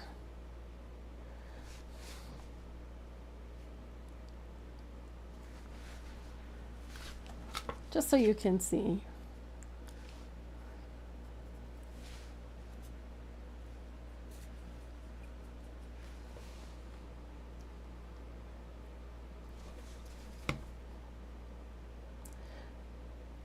And that is just a little fold in the petal. There we go. And there's one here too.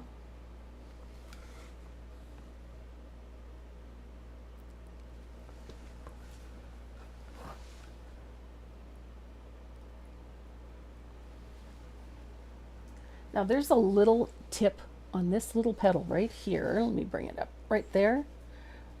I'm going to put a shadow like this because it's actually, you're looking at the other side of that petal. So it has that little curl over.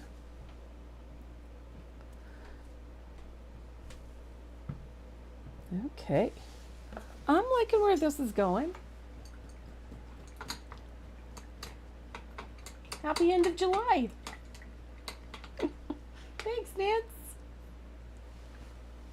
So, we're going to use that titanium white. And we're going to float a highlight onto the tips of the petals. Watch this. And I just realized I missed a shadow. So look. Highlight.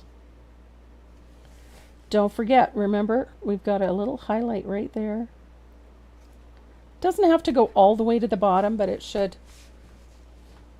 Look at this. And then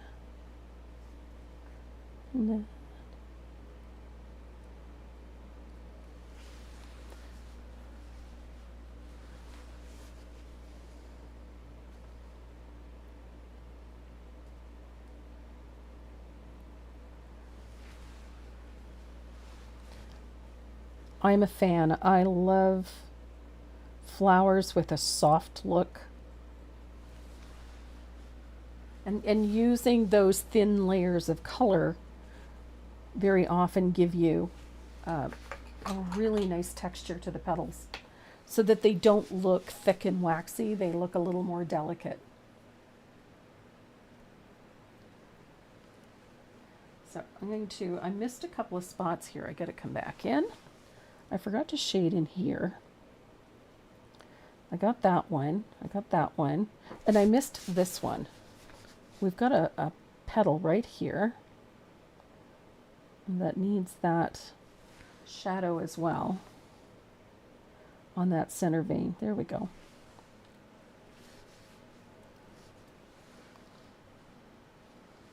Pretty, pretty. So that, and I've got one here that I've just completely missed. There we go. Good heavens. There we go.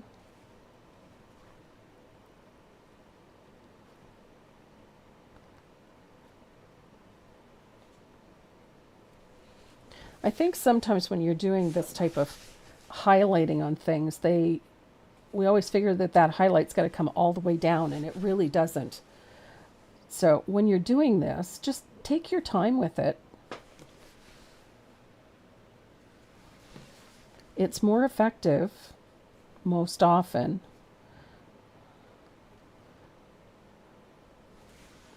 when the highlight stops short of going right to the bottom. Then it doesn't look so contrived for them, but I can never remember what it is.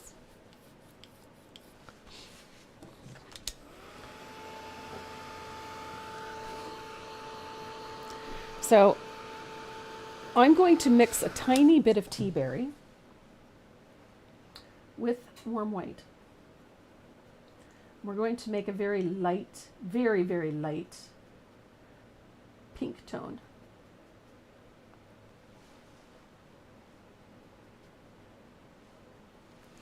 And this is what we're going to color our little turnovers with. And it is a pink. I know it looks like white, but it really is a pink. But we need a lighter value to contrast with the shading that we put in.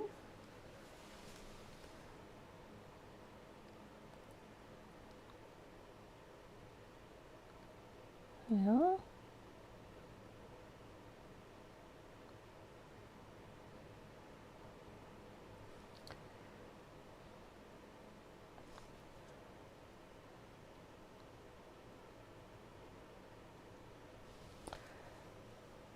So I think. There we go. Just making sure I got all my little turnovers painted in. I think I have. And this little, there we go. So,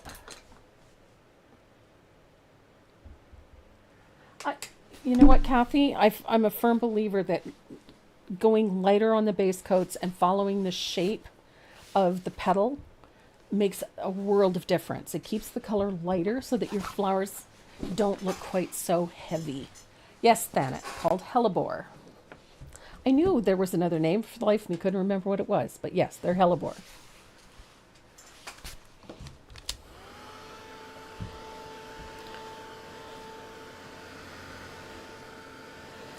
So I'm going to use a little bit of asphaltum.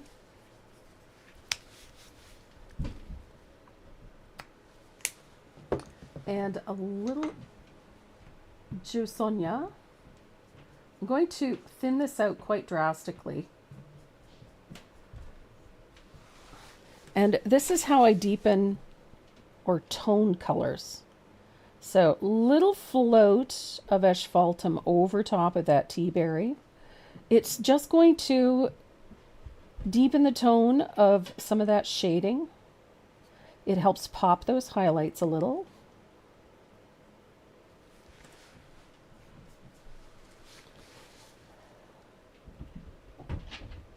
But it doesn't drastically change the color, but it does make those highlights a little more obvious, I think is the term I was looking for.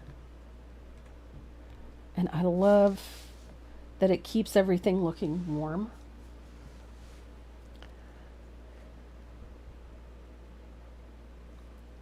There we go. I love me some asphaltum. And I'm going to bring a little of that in over top of the orange too, just a little. It just gives that center a little more oomph.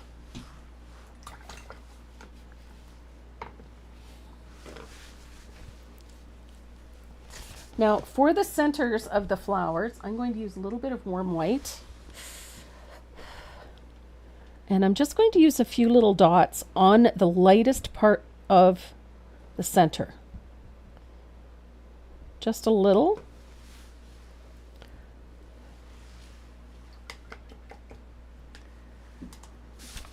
And then I'm going to use either a little bit of black or a little bit of asphaltum. Either one will work just fine.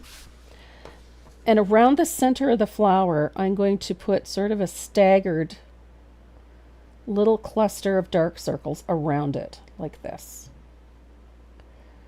They don't have to be perfect, but they do need to be fairly dark. The hellebore has almost a ring of little stamen that go around the center of it, or the center is for pollen. These little stamen are what create the seeds. So we need to put just a ring of them, like so.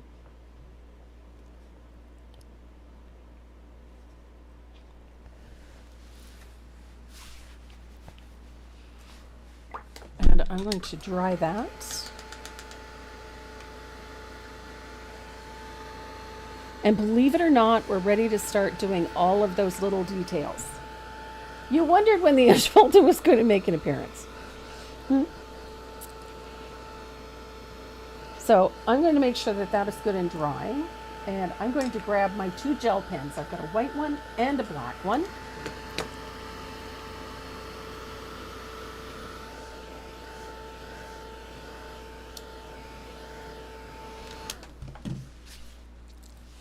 Now the black one is going to come into play right here.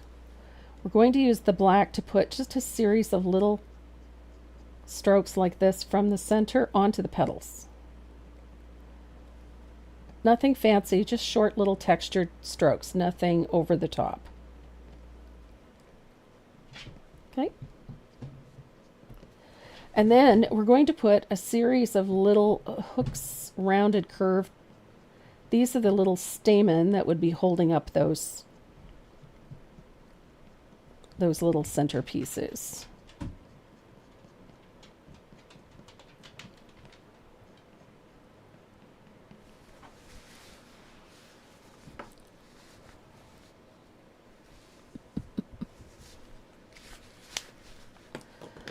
Now the white gel pen, I love this part. We're going to use this very lightly all the way around the edges of the petals. Very lightly. Now you don't have to do this if you don't want to. If this is not to your taste, then by all means paint it the way you want to. I like the delicate outline, and it's light and scribbly for a couple of reasons. I find that it softens the petals. Just in general, it makes the flowers feel and look a little softer and a little more delicate. But that's just me. And as I said, if it's not to your taste, then by all means, do what works for you.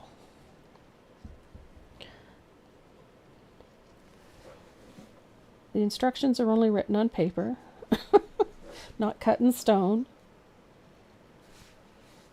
And I love this look. I like this more delicate, dainty, and it can go on the petal, off the petal. That's entirely up to you.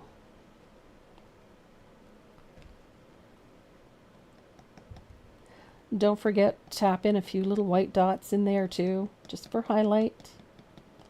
Again, it softens the look of the flowers.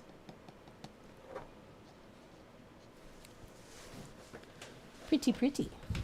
And you can do 2 or 3 if you want. I like usually 2. I just like that the finer the better. It doesn't have to be solid. It can be broken up. Overall, I really like that more soft look. So I'm going to dry this really well.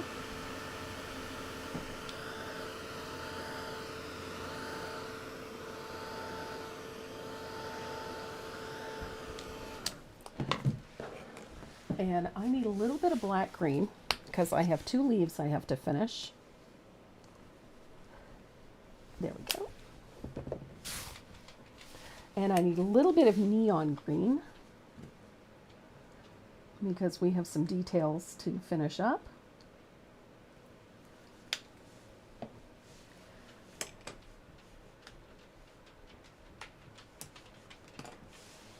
Now I'm going to find my extra long detail liner.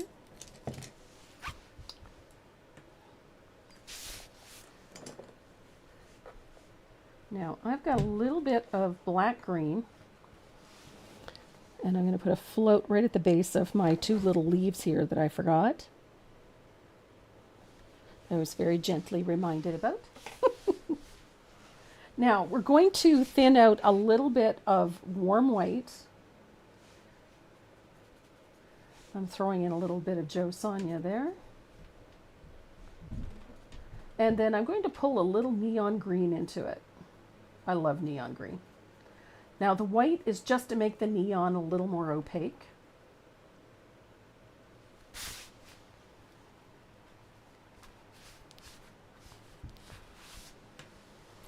And we're going to use that bright green and the liner, and we're going to just add some delicate outlines to these leaves.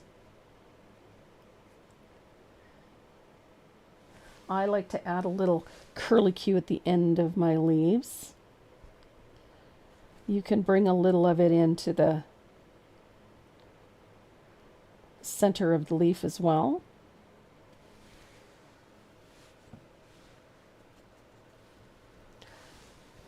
This is loose. It is not perfect. Oops. I got too much water in my brush, or too much glaze, something. There we go. I love that little outline. It just defines the leaves a little bit. Adds a nice little detail to things too.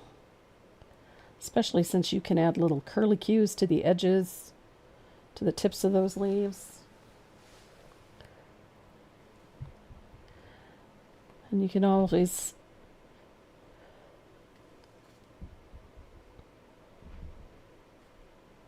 I like it bright. So on the leaf, right on the edge, off the leaf a little bit, it does not matter. It's going to give your leaves a little extra something. whether it's directly on the edge or not. And I love that the addition of a little neon just makes all the difference in the world.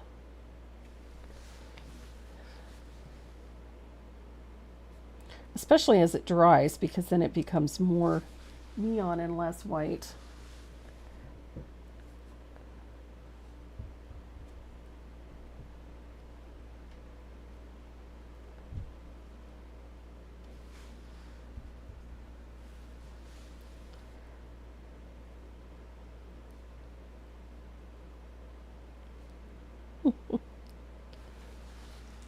I just love the look of this. I think it's a fun way to finish off the leaves. It just gives them an additional little shot of color.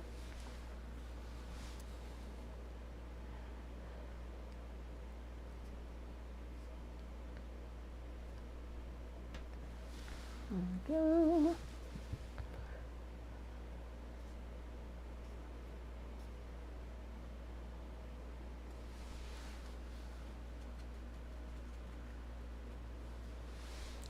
There we are, almost there. Just have a couple more things to do. We need to stroke in the branches and the stems for these leaves using that mixture as well.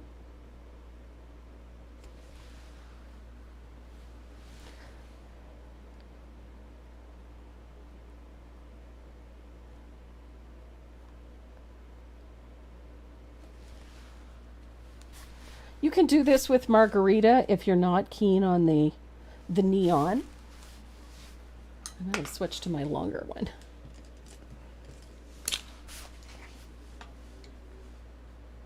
There we go.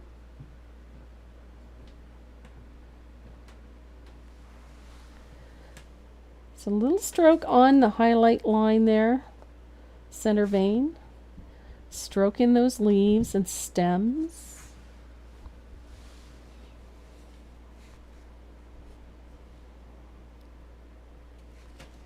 Here we go. And these little stems for these tiny little leaves.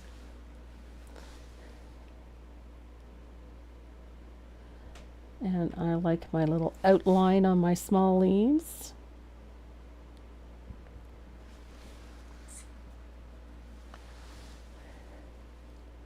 And then of course we've got our, you have to have curlicues, vines, and tendrils.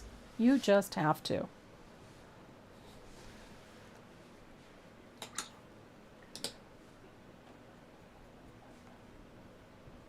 And then I'm going to use just a little series of strokes to kind of connect these berries. You don't want them to be too connected, if you know what I mean. But it grounds them a little bit to put that little stroke in. And it's just that, a little stroke. Pulls all those berries together. Now for the edge, I'm using a little bit of thinned warm white to highlight the edge of my ribbon, just to make it stand out a little. There we go. Love it when the smokers go. So I'm going to dry this, and then we just have to do that lettering.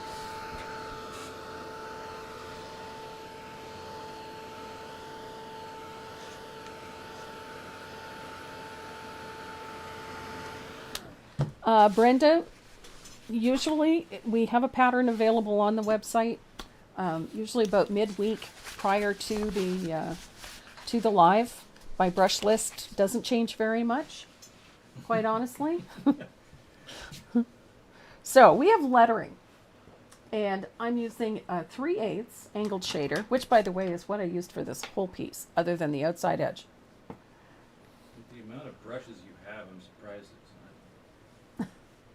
I have a ridiculous number of brushes, but... My question is, if you only use the same 4, why do you have... Well, I do deviate from time to time.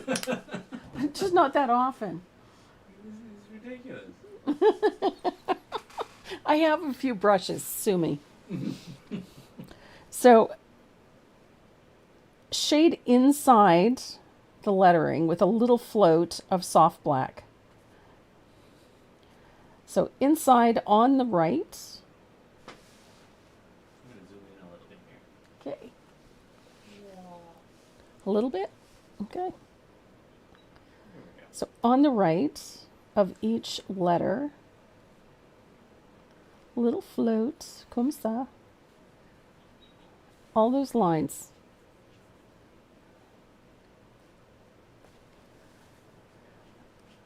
Here we go.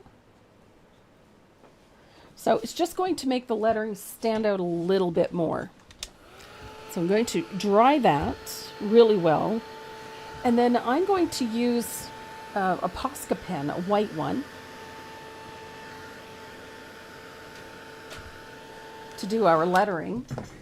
You could also use a white gel pen, should you so desire, but I'm going to use my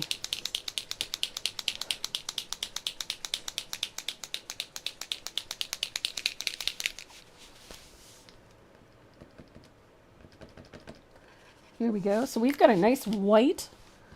This one is a white Posca pen. It's a 1.3 millimeter. And then it's this easy.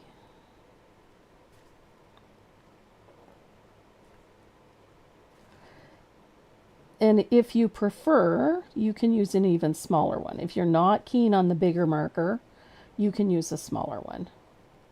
But I love this font for a couple of reasons, and the biggest one being that it's very much like my own handwriting. So it makes it very easy to do. So there we have Be Merry, done in that white.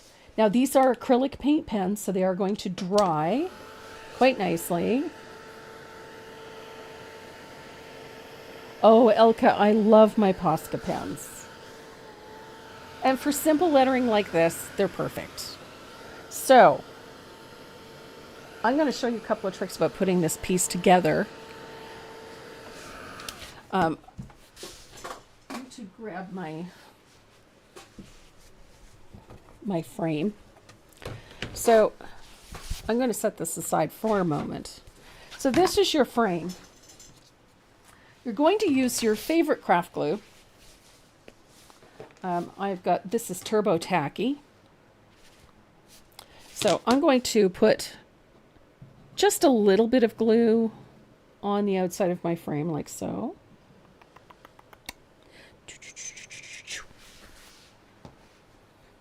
And because the frame is already scored so that you know how things are going to line up, it makes it very easy to do this accurately. So you just line it up within those score lines and press it into place.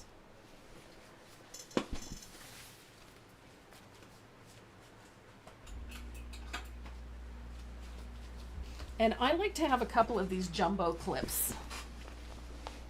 Oh, Elka, I use them for borders, for adding details. Oh, there's so many fun things you can do. They're great for painting on rocks. They're great for painting on small canvases and mixed media. You can have so much fun with these. Yes, okay, you can varnish over them. So once you put the glue on, grab yourself a couple of these. These are those jumbo clips. And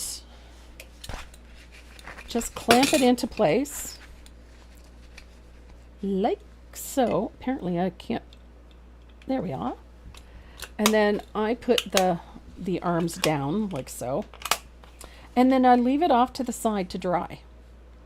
And then once it's base coated black. Of course you can base coat it any color you want. You're going to take a small stencil brush or your favorite dry brush and a little bit of 24 karat gold. You don't need a lot. And load up your dry brush or stencil brush with a little bit of 24 karat gold.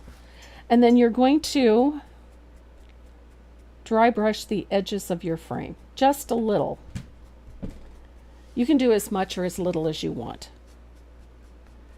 But I'm just putting a little bit at the edges, like so, because I think you need a little bling for the festive season. So I love that look. A little, a lot, it's up to you. And it's just so pretty. Now, if you have a metallic gold paint pen, I have several different ones. I have the Posca metallics as well, and I love those. You can add, if you want, you can put a little bit of gold in the center of your flowers, however you want to do it. So I just like this little bit of gold on my piece. The fun part is if you put too much, you can always tone it down with a little bit of black, but I like a little bling. So then you can take your line drawing off, like so. Just keep in mind, this is your bottom. And it drops right in. Et voila. Now, personally, I would spatter a little gold on the frame. That's just me, because I think it would be fun with a little spatter of gold on the frame. You could add little gold details inside the floral if you so chose, like little bits in the center, perhaps. You don't have to do much to really make this jump, but this is such a fun and elegant piece to paint. Not difficult, but yet it's so, so pretty. I love the little bits of the white. You can see that it just adds a little softness, a little texture to the edges of the flowers. And the frame is fabulous. You could do a 4 seasons. You could paint something on each side of 2 panels and have 2 pieces with the same frame. You could make this look totally shabby chic with a little bit of lace. You can have so much fun with this surface. And I love this very pretty little Christmas design. I just love the flower. So it would be pretty sitting in an entryway. Lots of fun. So the stencil that I used is this one. It's that Brocade Beauty. And the number is TM1307. I love this design. If it sells out, we already have more ordered. They should be in this week. They have been going very quickly. So is the other one. So, and it's just a fun piece. Now, when you get that surface, it also comes with the stand, this little tripod. You can paint it gold or paint it black, however you like. And it comes with everything that you need. The insert, the frame, the 2-piece frame, and the stand. Lovely piece for the holidays. I had so much fun painting this one.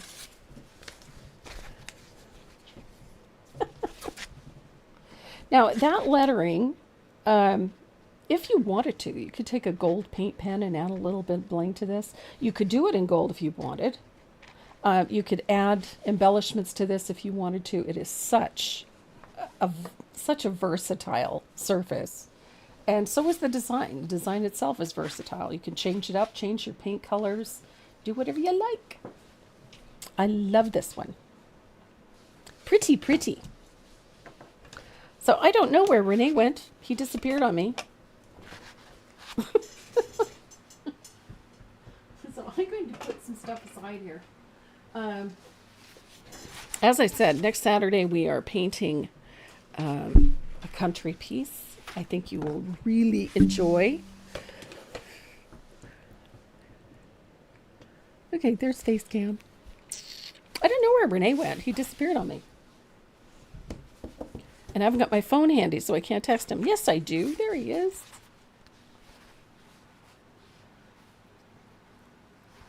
I'll text Renee. Hello. Come on back. Come back anytime.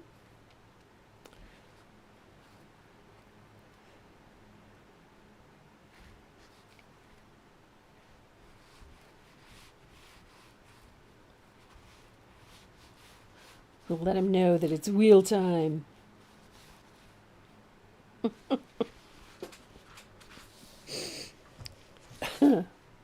Oh my goodness. So, what did... I think I missed a question.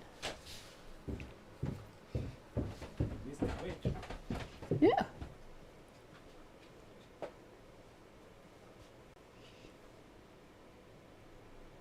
Please do more flowers. Oh, no problem. I love flowers. Do more flowers. Do more flowers, yes. I could do more flowers. The piece that we're doing, you're going to have a video for next Saturday. The piece is called Farm Fresh Flowers, as it happens. Nancy Gallagher, pick me. He's busy cooking. No, he's guarding the smoker. Guarding the smoker and enjoying the smell. And I'm grounded. you're grounded, yeah. What did I do? Oh, it would be so pretty in a table arrangement, Donna. Yes, I do have the frame on the website. Just to reiterate, that's the word I was looking for, reiterate. Just to reiterate, our giveaways for today are a fabulous set of Color professional pencils, drawing pencils. Plus, we have some other goodies in there, and my favorite erasers from Tombow, and a few other fun things. We do have a great new pin coming that you guys are going to absolutely love. I had so much fun playing with that design software, so came up with a new one, and it's called Zombie Bunny. So you're going to love it. I like the zombie bunny. I like the Zombie Bunny too. So we have a Zombie Bunny coming up for you, and a few other things. We've got some other fun stuff coming. We have a nice little Be Kind button that's coming. So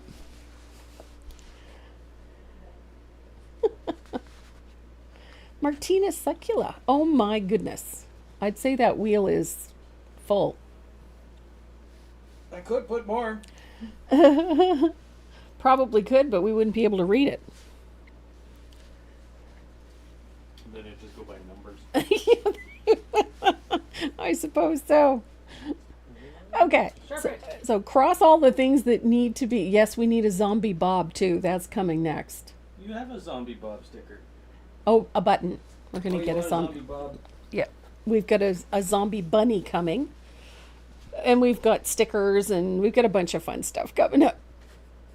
Most people get a kick out of the I-arted button.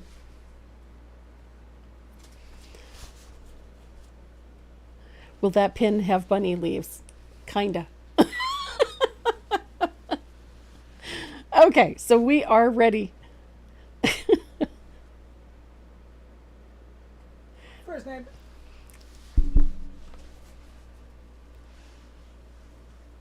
First name is... Karina Refuse. That's my pal in Nova Scotia. Nova Scotia. Yes. She's down in Kentville area. Kentville. Yes. I've been there. Mm-hmm. So have I.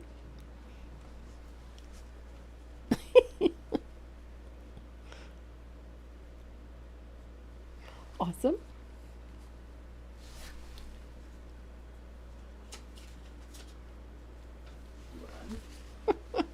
Switch Sharpies because this one's being... It died on you?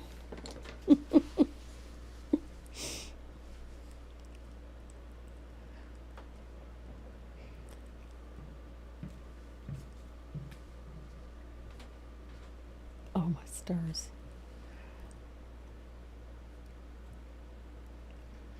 John Grossbeck. Awesome.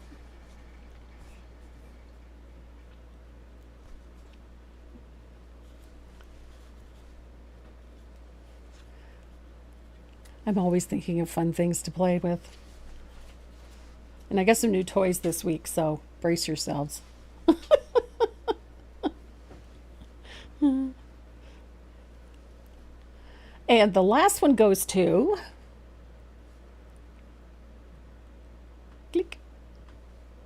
Click. There it is. Oh, that's hard on the eyeballs, that thing. And Chantal Purdy.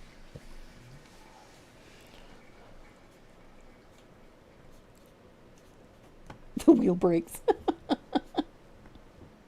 we go.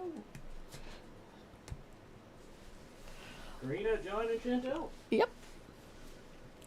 Awesome. All right, guys, thanks so much for joining me today. I'm so glad to sit and paint with you every Saturday. As I said, next Saturday we will be at a memorial service for my sister-in-law, so we will not be live, but we will have a video for you that will premiere at our usual time at 12 noon Eastern Standard. So look forward to painting farm fresh flowers next Saturday, and I will see you again soon. To my members, I will see you Tuesday and again on Wednesday night, because we are going to be doing a cardinal on Wednesday in colored pencil. Everybody have a safe and comfortable weekend. Mwah. We love you. Stay safe. Yay. Oh yeah, pet your dog. Have a great weekend. That one. That one worked? Did you cut the sound yet? No. No. The word Watch no. your language. Got to keep that PG rating. And then